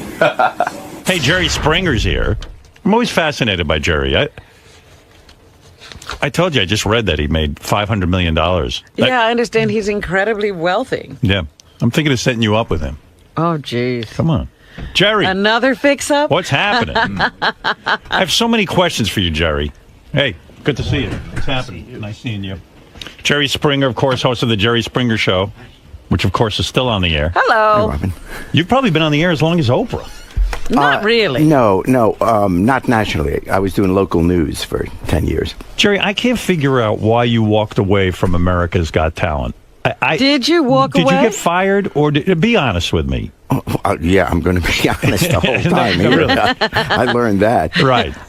They wanted to go. It was a combination of things, but clearly they wanted to go younger. Yeah. And so that was that. And okay, also because they were spinning it. I guess they wanted to spin it that you walked away because you had other things to do. Well, that is partly true. That summer that I didn't do it, I was doing the musical Chicago. I was playing Billy Flynn on Broadway and also in London. So that is true. I was doing that. But during the process of negotiating that, they decided they were going to go younger. And the truth is, look, I'm 67. Yeah, but you have a host. young following. But what a great gig, right? I mean, that had to be the easiest. Well, I still do. I'm still with them because I do the live tour now. Yeah. Like I did 3 months of America's Got Talent in Vegas the summer before. And this year, I did the 25-city tour. So I'm still connected with the show. I just don't host it. It's a really successful career, and yet I always feel like you're apologizing for it to someone, like, because you know. But why apologize? I mean, people love the show. Yeah, okay, so it's people arguing and fighting. It's like wrestling. But really, why apologize for it? I mean, you've even said you do it. I mean, you shouldn't apologize. But Jerry, I love doing it, and it's a lot of fun. But it's not so much an apology. That's partly a joke when I apologize. But I'm not here defending it in terms of saying this is an important show. We're helping but Jerry, people. You've said it's a stupid show. You have said, but that's the thing. You say it's a stupid show. But wait a second. You have said if your mother was alive, you would never host that show. That is true, but that's because of my relationship with my parents. What was your relationship with your parents? It was wonderful, but they were very proper. My mom was very proper, and I just know how I feel. I'm being dead honest with you. I just know I would have been embarrassed. Yeah, really. It's old world. I just wouldn't have done it. We never cursed in front of my parents. We didn't. I just know that was me. That was Gerald growing up. What did your parents do for a living? My dad was a vendor. He sold stuffed animals in. You were poor growing up? We lived in rent-controlled apartments. I won't say we were dirt, but no, we weren't poor, but we certainly were what... You grew up in Chicago? No, New York. You did grow up in New York? Yeah, I grew up in Queens, PS 99. And what's weird to me is that, I mean, your whole background, it sounds so depressing and sad. But all your family on both sides wiped out in the Holocaust. Right. So, when you grow up, and you're surrounded by murder and mayhem. And I'm sure when you were a little kid, all you did was hear the stories about how when you step out in the world, you're going to be killed, you're going to go in a concentration camp, you're going to die. But that's interesting, because there are two ways to respond to that. And there's some families where that is everything. But my parents never wanted to talk about it. They never spoke about the Holocaust. No, we just knew that we saw the pictures on the wall of all our relatives. And they were all dead. They were all dead. Your maternal grandparents and your paternal grandparents were Uncles, all killed. aunts, cousins, and all the came. Now, I never knew where they died until a couple of years ago. The BBC does this show called Who Do You Think You Are? Right. And where they take 4 celebrities a year and they go back as many centuries as they can. And trace your roots. Right. And they found all the records. One, they have the clout of the BBC, so they are able to do things maybe that individuals can't. And secondly, since the wall came down and communism fell, the records suddenly opened up in Eastern Europe. So now they were able to find out a lot more. So they had the records. It was unbelievable. They had the records of, what train car they were on, what experiments they did on each one, when they were fed. Were experiments done on your family? Yeah. What kind of experiments? On my dad. Like Goebbels type, put cement in the vagina type? I don't. Yeah, but stuff was done to my dad's mom. My mom's mom was. What did you learn? What did they do to your dad's mom? Well, they things on the brain and stuff like that. They would just open up their head and do shit to them. Yes, to experiment on them. Yeah. So you weren't exposed to that much as a kid because you lived the kind of lifestyle. They didn't want to. It was they just didn't want to talk. They didn't want to go and see Sound of Music. See, because they didn't. No. Were they anti-German? Like, was everything in your house forbidden to be from Germany? Well, no, because they were proud of the German culture. But they wouldn't buy a spoon made in Germany, right? No, we couldn't get a Volkswagen or something like that. Right. Yeah. But I would think, too, because it's kind of shocking to me that someone was raised with so much of that around them. You're a world traveler. You travel, 200,000 miles a year or something crazy like that? Yeah, I do travel a lot. And they encouraged me to do it. It was just it wasn't like philosophically they didn't want to do it. It was too painful to do. So they didn't say, don't go back to Germany or don't do this stuff. It was just too difficult because all of this happened when they were like 35, 37 years old. When all of a sudden you lose everybody, you get out of the country as quickly as you can, and they literally got out, as it turned out, 17 days before Hitler went into Poland to start World War II.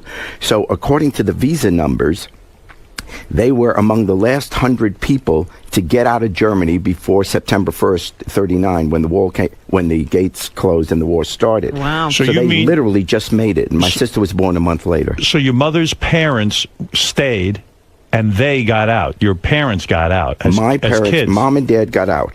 And my sister was born a month later in London, and then I was born during the war in London. Wow. And, we both were born during the war in London. But the rest of the family didn't get out. But they never knew what happened to them because obviously, you can't send postcards. Right. So all they knew is they all were gone. And then... Now you went to that show and they turned you on to what happened. You show up in London with your passport, and for 10 days, they don't tell you anything. They take you around and all this stuff. It was very emotional. Unbelievable. Yeah, it was. Are you even American or are you British? Oh, yeah. I became American. My parents became Americans after they were here for 5 years. They took the test, and I became American because I was their child. Right. Then when I was 18, I could choose for myself, and I chose and became an American citizen. But you could never run for president. No, I left England because I couldn't be king.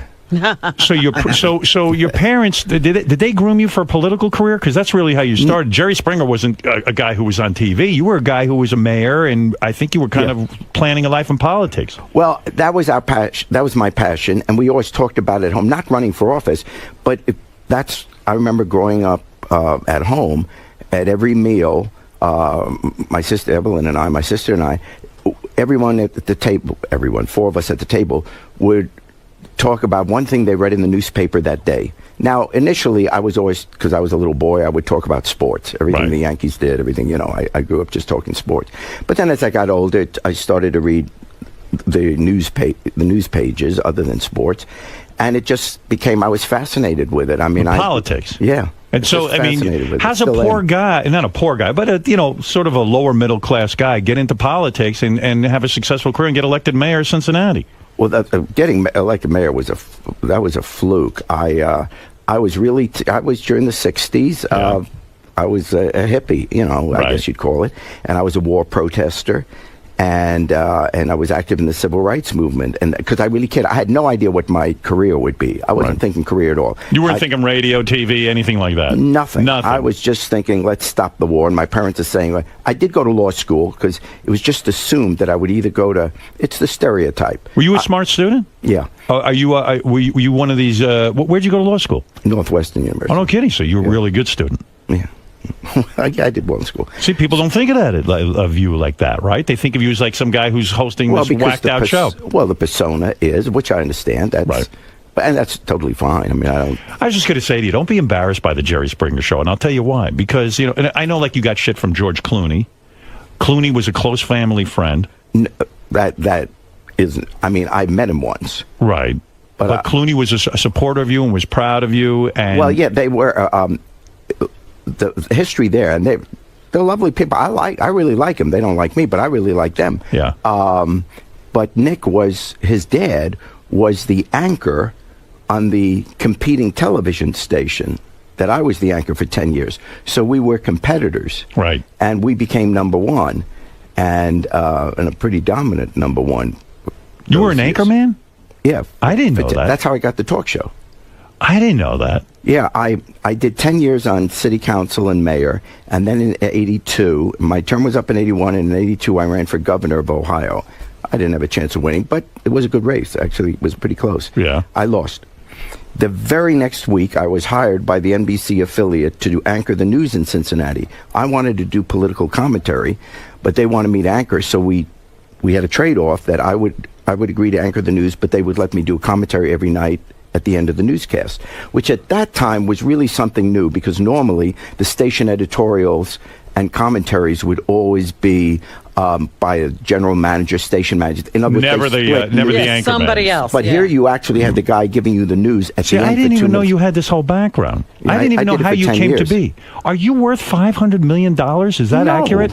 Where I know this. First fact that guys told me, 2007, Jerry Springer was reportedly worth $500 million, and I just assumed. Where did that come from? I would only think that would happen if you owned the Jerry Springer show. I don't have a bit of what you have. You don't have a lot of money? Okay, I'll take the. Pull out your wallet. What do you got on you?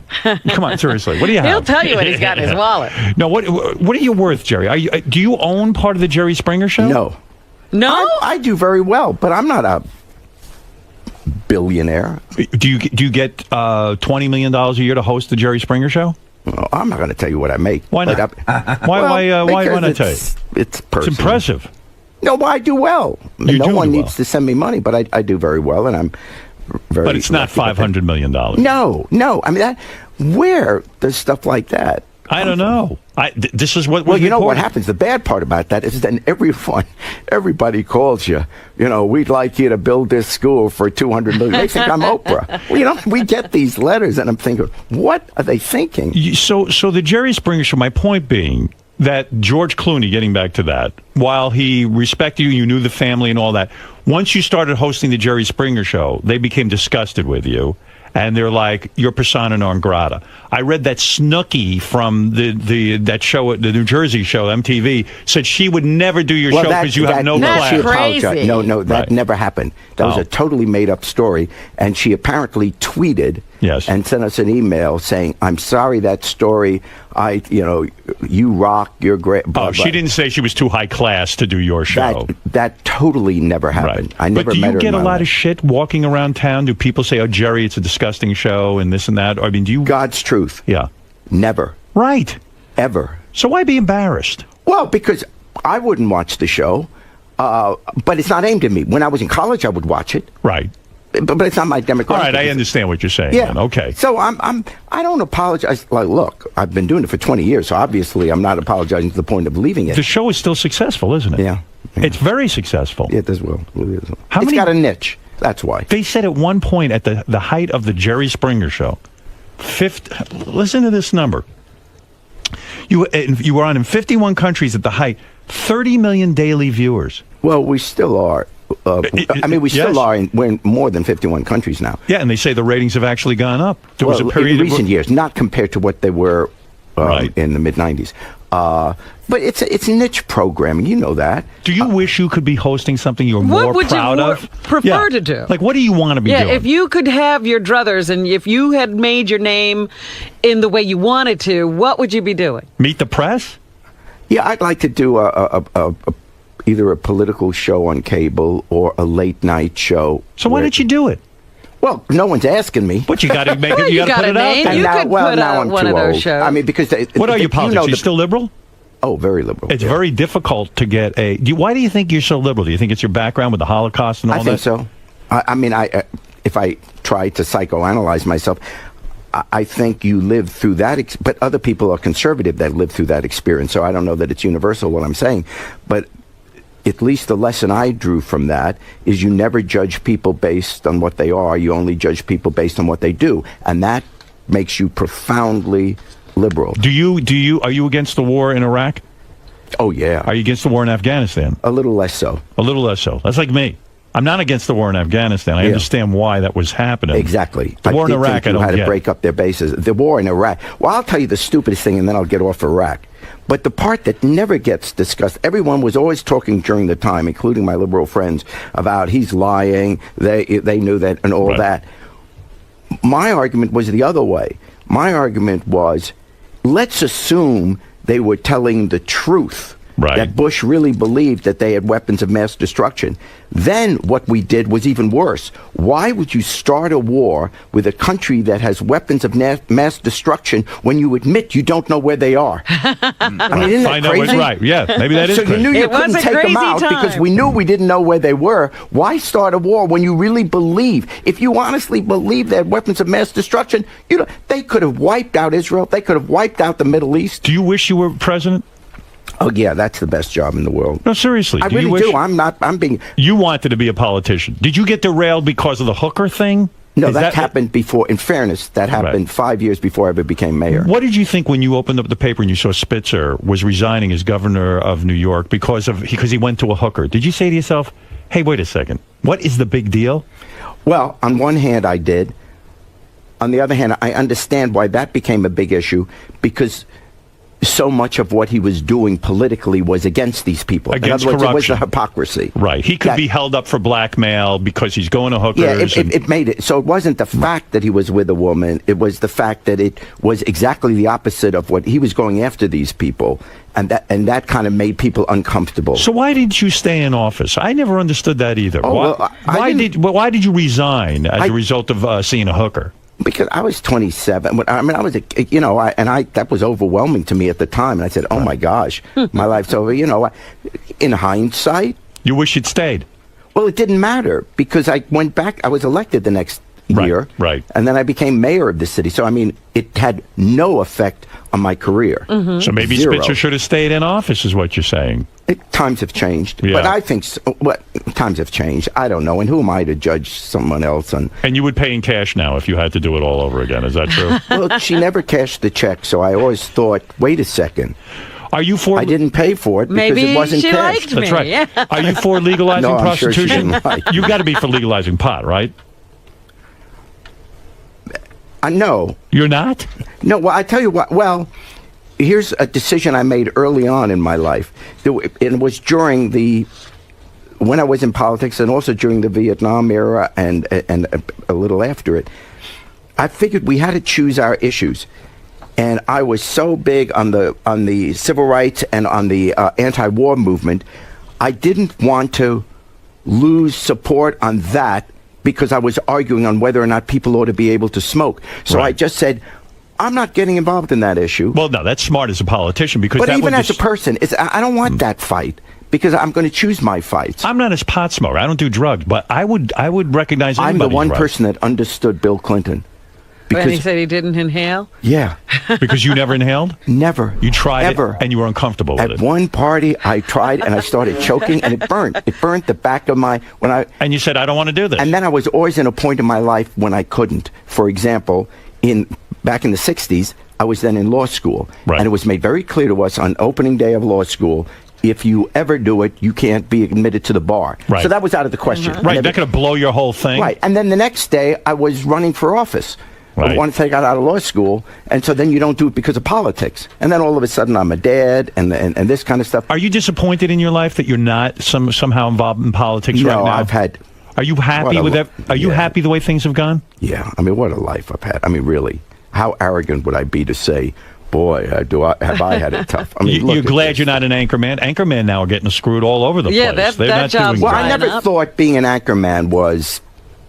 I don't want to say it's not a serious job. Of course it's a serious job. But that was never challenging. It wasn't? You're reading a prompter. Yeah, but wait a second. How did you have that ability to read the prompter and do all of that? I mean, you were a guy in politics. You were not a broadcaster. You would never, you were not in... Well, it wasn't very... Honestly, they sent you to school for 3 days in Iowa. And you were able to pick it up? The maggot school.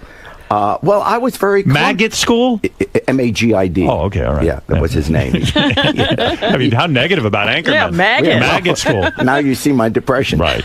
Don't you think that's amazing? You know how many guys try to become Anchorman, and you were an Anchorman in a major market? Because I was the mayor. In other words, they made this, they were last in the ratings. Channel 5, the NBC affiliate. They were bottom of the rating. I mean, they were behind the independent station at the time. So they had nothing to lose. As a stunt, they said, let's get the mayor to be the anchorman. Exactly. I see. And it worked. You became the number one anchorman in the market. Yeah. Wow. Then it was a serious job.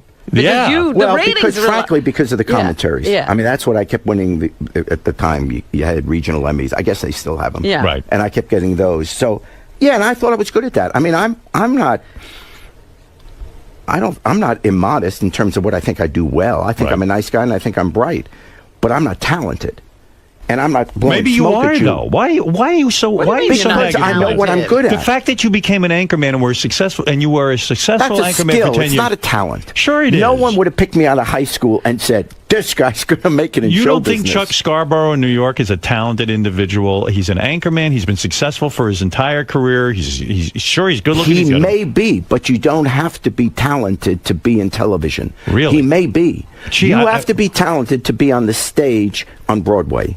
That's talent. Those people got it. What are your jobs right now? You got the Jerry Springer Show. Then I do Baggage. What's Baggage? It's a game show. It's a dating show, a dating game show on the Game Show Network, and now it's being test marketed in a bunch of stations. That's a show where it's a dating show, and you put out all your baggage to the person. Yeah, 3 items of baggage. It's actually a very funny show. I would watch that. Thought it. I never even see this show. Well, it just started. It's on the Game Show Network. You get GSN every night at 6:30 and 9:30. Okay. Oh, here it is. Don't miss Jerry host Baggage weeknights at 6:30 on GSN. All right, Game Show Network. I never see this Game Show Network.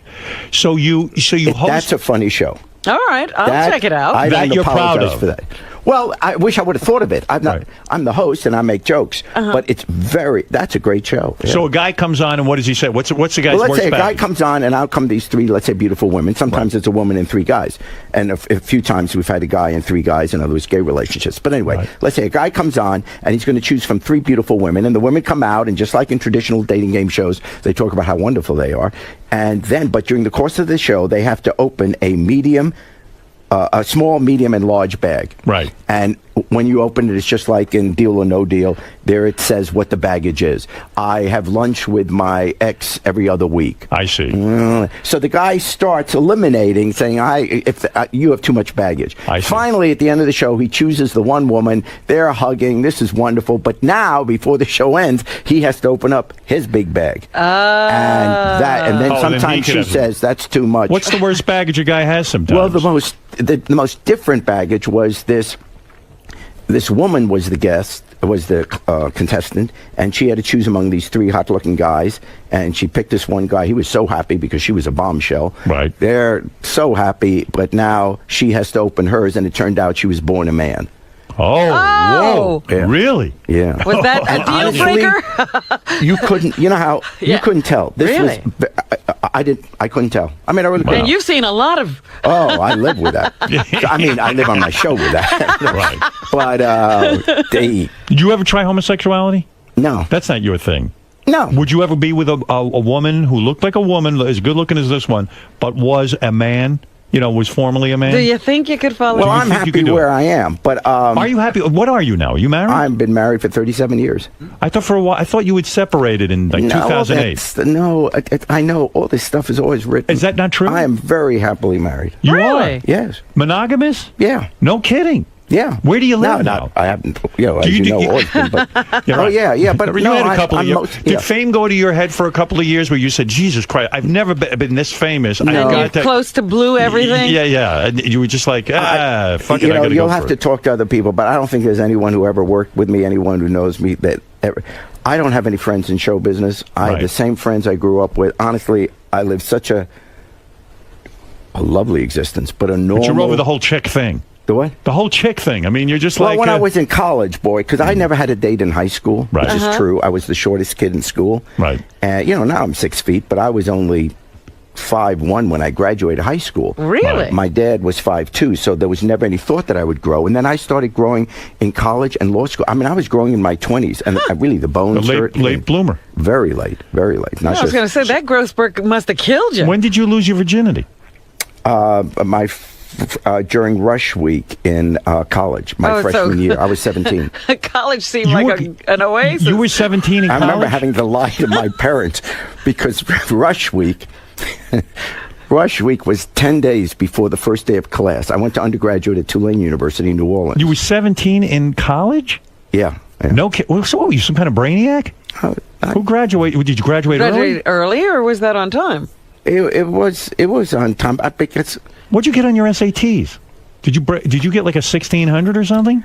I just don't remember. I mean, that's true. I really don't remember. Well, it must have been pretty high if you're that. I do well in school. I think I'm a bright person. Well, evidently you are. Yeah, but again, that's different than being talented. And I see people that are really talented. And I'm not blowing smoke at you. I said I've said it on all kinds of interviews. Right. You have talent. You can create. You have it, and you really have it. Well, thank you. Someone finally said that about me. No, I couldn't do what you do. There's certain do you things I think can Nick do very Cannon well. is doing a good job as the host of America's Got Talent? Didn't you do just as good a job? Well, yeah, but he's hotter looking. He's younger. I understand the demographic they want. Did you like Piers Morgan? Yeah, I do like him. I heard you were angry with him. You felt that on his British show that he had insulted a 6-year-old, and you thought he went too far. During the show. First of all, I would hang out with Piers Morgan because I enjoy I really enjoy him. I think he's very bright. Right. And the interview you did with him was great. Thank you. And I love what you said because part of his whole persona is to be I'm the best there is, Right. And you said, well, you're great now because you had Oprah and me the first week, and that was just a great wait till you have to get people like Guess me. what? I was right. Yeah. So I like Piers Morgan, and I got on the show during one of the episodes. He started, because he plays the Simon Cowell role on that show, and he started going after one of the children, and I wasn't just angry at him. I was angry at the producers of the show. As I said, you can't invite children on this show and then beat them up. Right. That's not fair. If these kids are too young to be on this, and you think they're being pushed by the parents, then don't let them on the show. But don't take a child and start making a child feel bad. It's weird. Yeah, so I went out on stage and I said, stop it. It was live, so they didn't really want...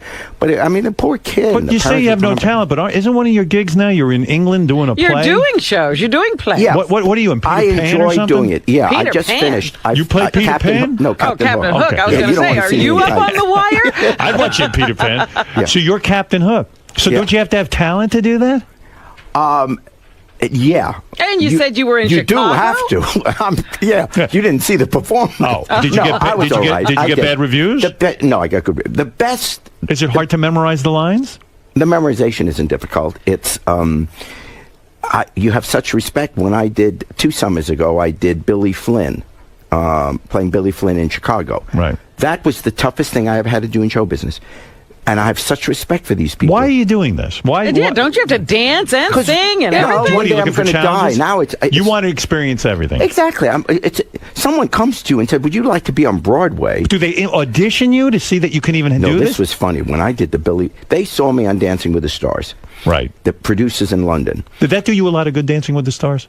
Well, apparently, career-wise, it must have, because I started getting. That's People how I liked got you.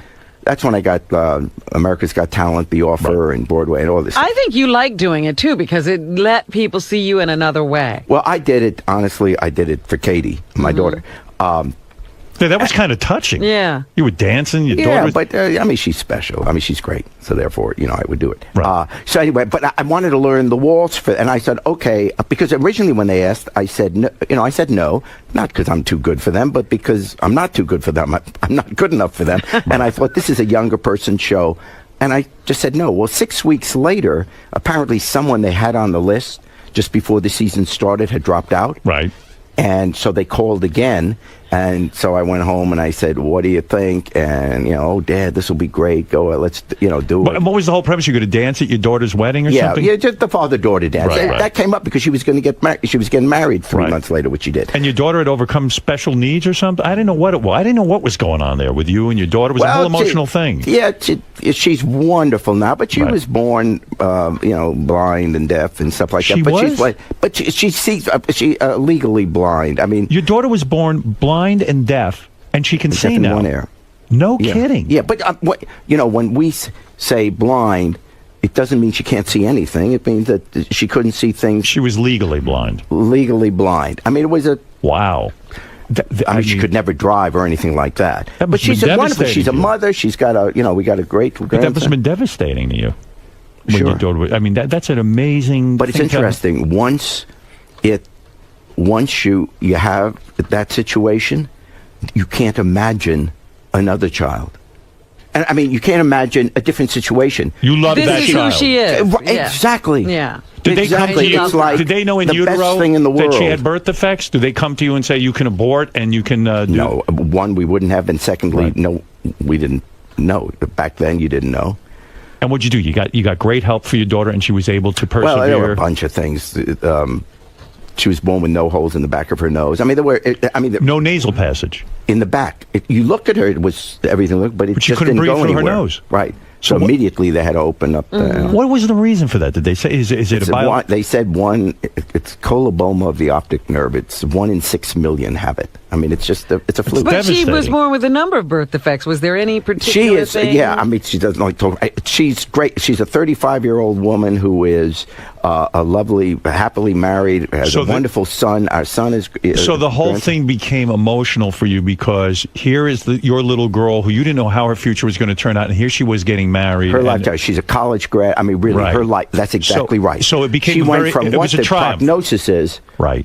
She overachieved in a sense. No one expected her to achieve, and here she had a normal life with a kid. She was getting married, all this, and so that was all the emotion behind it. Yeah, they didn't make that clear on the show. Well, we don't want it to. I didn't know what I've just had more conversation with you about this. See, that's why you're talented. You get this stuff out. I had no, but you see, it was a weird thing. I knew you were because it isn't. Why is it anyone's concern if you think about it? Because it was because listen, I saw you were being very emotional. It was. Oh, I love. Yeah, but you know what? My guess is if it's your daughter, you're going to be emotional anyway. You know of course, of course. It's that's the best thing. So in the Dancing world with the Stars became a thing you did for your daughter because but you wanted to dance at her wedding. Yes, but what happened, which who knew, is it was. In hindsight, I say it was the first time anyone had ever seen me on television as myself. Because I'm always playing a role. I'm either their mayor, their news anchor, or a crazy talk show host. In other words, there's always a role to play. When you're on Dancing with the Stars, now I think a lot of people start building up this drama. Right. But at the time, because I was only the third season, it was the first time I was just myself. Are you desperate to be seen as a good guy? No, I mean, I know I'm. Now, this may sound arrogant. I know I'm a nice person. Right. But people don't know that about you because they think you host doesn't that matter. horrible That's all show. vanity. Yeah. I love being successful. I hate being known. You do? You don't like your fame? Oh, it's awful. You walk around. What people? There's no private. There's what nothing. goes You're on always with it? being stared at. Jerry. Unending. And you want to just walk around. And so you have trouble just walking around being a regular, and everyone normal is person. totally nice, but you're never. But look at everything in your life you did. You did everything to be known. I brought it all on myself. I didn't have to choose. Yeah, this was a stupid thing to do if you didn't. Yeah, I'm just saying. Why what is the good part and the bad? The good part is you have this phenomenal life. The bad part is you become public property. You don't have your anonymity. Yeah, That's and right. I'm just. You'd really like to be able to leave person. work But don't you like walking into a room and everyone goes, oh, getting that Jerry's table bringing at the her- restaurant? No. because I like it. If my friends do it, I feel great. If people who know me love me, wait a second. As I a love guy that. who grew up, who wasn't getting laid, you were the tiny kid, the overlooked kid.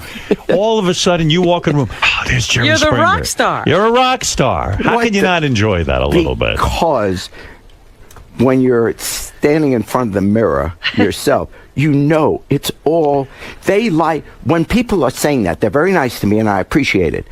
But it's not because they know me.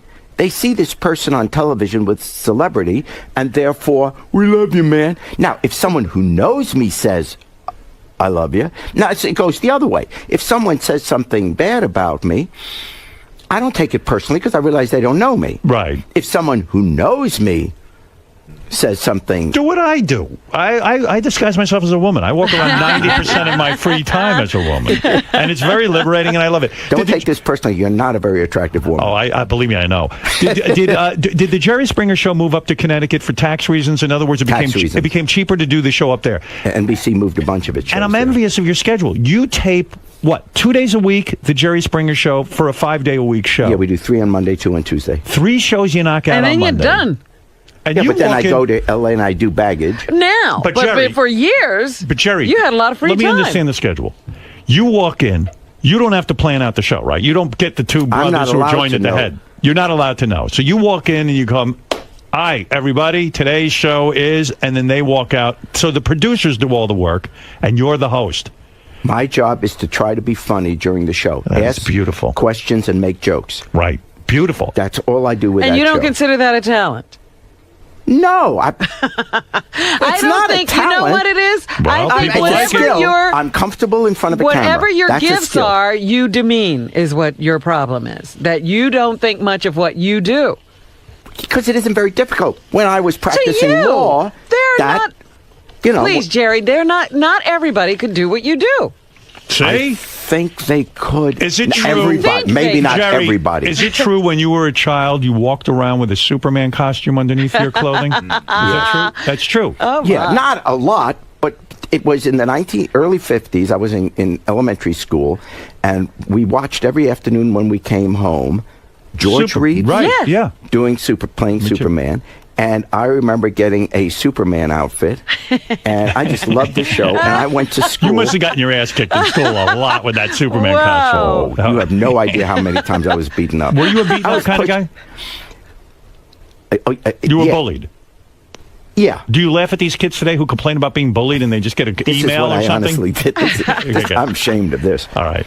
On my 20th high school reunion, no one knew me in high school except my 5 friends. Right. And we lived in the same building in Kew Gardens. We're still best friends, etc. Anyway, but otherwise, Forest Hills High School had 5,200 kids in our senior class. No, I'm sorry, 1,201 in our senior class, 5,200 in the whole school. So it was a city. And so no one knew me in high school. Now, as I said, I was the shortest kid. No one knew me. Right. You were invisible. Now we go to the 20th reunion. Right. They've heard that the mayor of Cincinnati was one of their graduates. But, of course, no one remembered who I was. So I go there totally anonymously. And I suddenly noticed that one of the great basketball players on our high school team, who, you know, God, I idolized him at the time. You know, he's a high school Right, star. he was the cool guy. Larry Lieberman. Right. If he's listening, God bless you, Larry. But during the high school reunion, you know, everyone's wearing a tag. I said, oh, my God, that's Larry Lieberman. Right. And I suddenly saw, I'm taller than him. You were happy. The whole reunion, now I'm there with my friend David. So the whole reunion, I'm standing next to Larry. I'm just standing there the whole time. Really He's made talking you to other day. people. I'm behind him. I figure, this is great.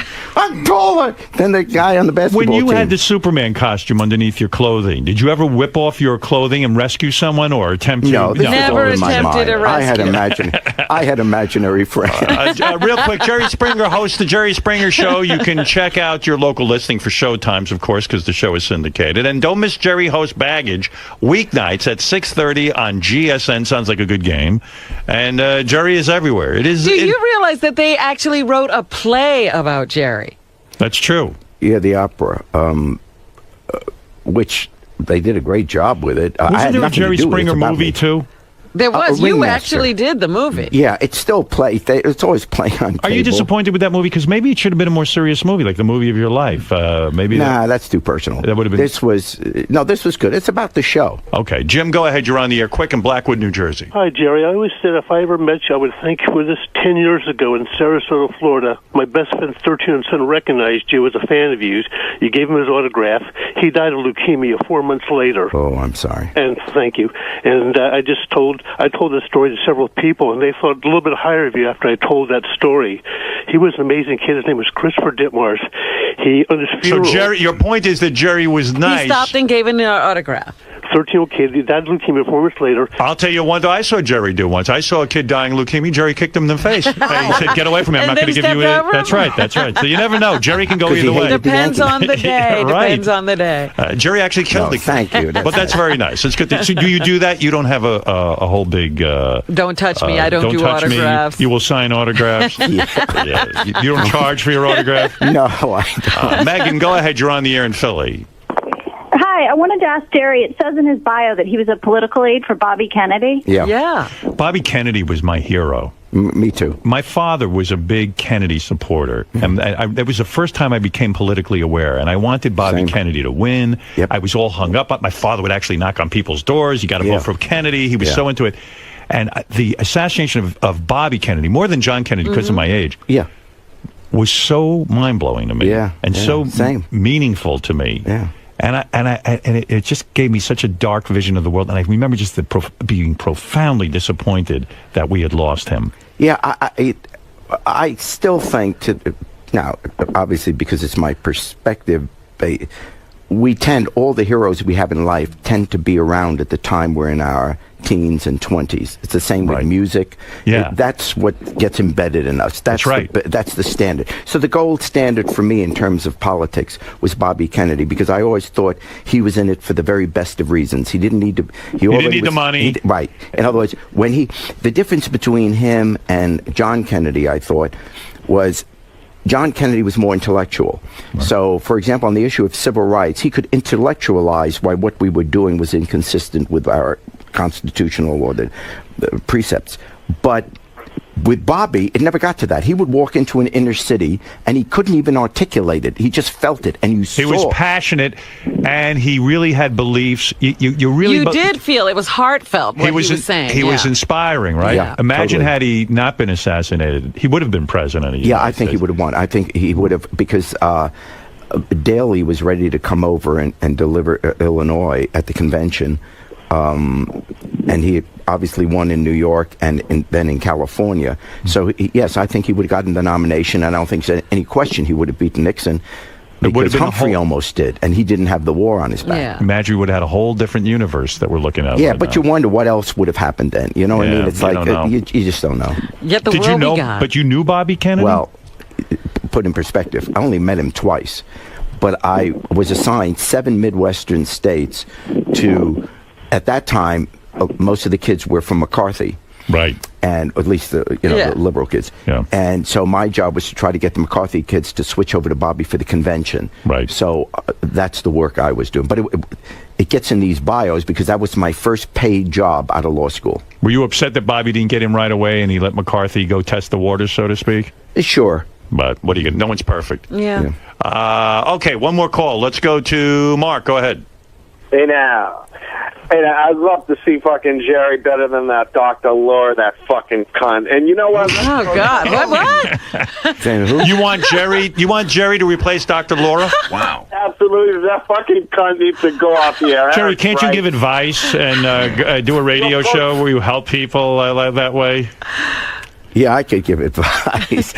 No, I'm not qualified. Jerry, to give what is it? advice. What about what this gentleman said? Would you like to replace that cunt, as he puts it? I mean, what do you think of that? Yeah, no, I think my perspective would be probably different than hers. That's right. Yeah, I'm probably. I'm a little left of her. Yes. I'm upset with the C word here today. I don't That's like right. it. It's Let's very stop upsetting. throwing that around. It's It very won't upsetting. have any meaning if we keep throwing it around like this. Let's save it for someone really evil. Let's go to Glenn. Glenn, go ahead. You have a word with Jerry quickly. Yeah, Hal, listen, I think he threw you a softball when he said he'd like to have his own political show. why don't you do something and put him on one of your channels? Well, didn't you actually? You did a radio show for a while. I did for 2 years. I did Air America. Well, I had my Air own America. show. Air America picked it up. Uh-huh. In others, I didn't work for Air America, but Air America carried my show. How come for 2 years. I loved it. But how come liberal talk shows never do well? Everyone because the liberals won. Oh. You think it's that it? Yes. Well, I mean, the I think conservatives were doing well under. Right, because they're on the outs. No, but they were doing well under a Bush administration. I mean, they didn't go away. It doesn't matter who's president. The liberals won. In the 1960s, all the protest was on the left because America was conservative. We have conservative politicians. We give conservative speeches. But on every major issue, the liberals have won. We are a liberal country. You can go into the most conservative neighborhood in America, and you go into their home and talk to their kids, and their kids listen to the same music, talk the same way, dress the same way. Culturally, we're liberals. I did a show the first year of the Jerry Springer Show in Cincinnati. We did a show on interracial marriage, and there were protesters outside the studio. 20 years later, we have a president who's the product of an interracial marriage. The liberals won on every issue, and so therefore the real energy of the protest movement, think about it, whether it's the gun lobby, the right to life movement, all the protests now, which is where talk radio gets its oomph from, is on the right. So you're saying liberals won everything. I believe we won, and we don't know how to say, Then hey. what is this red-blue state thing that's going on here? We vote, we feel obliged often. Even liberals do. Even Obama feels obliged because somehow you seem more adult if you give a conservative speech and say, well, we're going to be. But the truth is, if you ask Maybe them, how you're do right. they I never live? looked at it that way. That's very We interesting. live liberally. All of us do. All right, let's go to Dan. Dan, go ahead. You're on the air. Come on, Dan. Go ahead. Jerry, that's a little too intellectual for me this morning. I got an important question for you. All right, go ahead. When did you start sounding so effeminate? Effeminate? Yeah. Jerry, well- do you sound effeminate, do you think? Well, I don't. The truth is, I'm not real macho. Jerry told you he's never had any homosexual sex. Well, Yeah, I'm not interested in guys, but I don't think you would look at me. Even I in might a look at bathing you at a suit bar and go, say, hey, maybe there's a real man's man. Right, I might see you in a bar if I didn't know you were Jerry Springer. I might try to pick you up. I mean, do you watch porno at all, Jerry? I have. You do? What's your place? You ever been on YouPorn? I just discovered this. Oh, I don't do it now because I'm afraid. What are you afraid of? Really, why are you afraid? What is your image? You're not going to run for office again. It's that those years have passed. I believe. Well, you know what? Maybe this is. I do trust. I don't trust big government. I mean, I am. Now are you that afraid I'm sure the government will know what you've watched in porn? I must. If you put me on a couch, I probably. I'll give you some if you want. I've got a barrel of porn back there. I can No, give you. I don't mean that. We but I can mean help you out. just generally, I man. do always think I think that you're somebody's overthinking it. listening. Somebody. I mean, I am a little bit. But I think that is a Listen. product of history. Go on YouPorn. I'm watching babysitter porn. It's unbelievable, and you have Well, no Jerry's idea. saying the government knows. The government knows. There- Good. someone's I'm gonna telling them grab right your- here. Someone's going to grab your computer, and tomorrow there'll be a story. Jerry, if you ever have the desire to jerk off, come here and I will give you porn. I'm 67. Nothing works. Is that true? Yeah, I'm 67. You know, no, I mean nothing works. No, it works. It works. Oh, You get now I'm aroused? gonna get it from my Now wife. that'll be another Jerry, be honest. headline. Yes, it works. How often are you having sex? Once a week, twice a week? I mean, With it's 67. women. Yeah, With women. women. He's with women. Oh, with women. Yeah. Oh, I don't know. How many times are you having sex? I have a very active, You do. happy life. Full erection, no Viagras? I'm not getting that. You take Viagra. Wow. That's a yes. That's a yes. If it makes everyone feel better? Well, why are you so ashamed? What? I'm not ashamed. But it's personal. Like, you don't go if you meet someone. Makes you rock hard like a 12-year-old. If you and I Yes. and I could see that you and I would become friends. Absolutely. I mean, I really do see. I could see that if we lived in the same neighborhoods, we would kind of hang out together. Yes, absolutely. For all kinds of reasons. And I Barry, think it's okay. I took it once. No, I know. I'm not apologizing, but I'm saying, why would I say? But I'm guessing. I would do it with you. That there are probably people I don't know listening to this show. I see. And therefore, why do you want walk to into share a that? party? You don't go into parties. Say, hi, what's your name? Yeah, let me tell you what I do for sex. You have to come to a party at my You house. don't discuss that. You wouldn't believe it. All right, one final word for Jeff the Drunk. Go ahead, Jeff. Hi, Jerry. Yeah. Yes. I love your show. I was going to say, this has got to be one of your biggest fans. I'm surprised. I'm surprised Jeff hasn't been on the show. Every day. Yeah, you watch it every day. Well, that's good. I never miss an episode. Well, that's true. You're home I drunk. appreciate it. That's right. All right. Well, let me tell you something. I see the phones are lit up for you. I mean, people would go on all day with you. One more. Go ahead. All right. Let's see. This is John Kishman. John, go ahead, John. Johnny. Hey, Howard. Yes. Yeah, I back in the early '90s, Jerry had a guest on, August Christ. Jerry, do you remember this man? August Christ? I think so. Is he the neo-Nazi? Yes, that is the man. Yeah. And I am not so proud to call I'm proud to call my ex-father-in-law because I ended up being so lucky to marry his daughter, who you should know totally screwed this girl up and his. What is your point? I don't understand. I remember. Was he the guy that was on with his daughters? Yeah. And he was raising them to be racists. Yeah. I do remember that. And show. you married one of them? You married the racist daughter? Yeah, I do. Congratulations! Oh, you're a winner. Hey, what are you a racist? Here's the thing. This man, he molested both of the daughters. Surprise, surprise. Well, we don't know that. By the way, that's alleged. Yeah. I don't know anything about it. Allegedly, but I mean, you can make all the allegations you want. I don't know the gentleman, and that's a pretty serious allegation. Yeah, I don't know. That's right. No one knows that. My point is, I just think that you're the better man, and I think you bring some of the finer points of people in life. And by the way, she fucked my best friend. Oh, come on! I'm going to dump you out because I don't know if he's making allegations. He's applying to be on the show, I think. That's right. Jerry, that's some job. Don't you just want to be me? Are those people all real? Because sometimes it seems They have to be. set up. Well, over 38,000 guests. Obviously, I'm sure they're. And who cares if they are? But as long as they hit each other over the head with a chair. But they go through quite a bit to make sure it's true. In other words, the lawyers are there, the camera's on as they sign in the room before the show.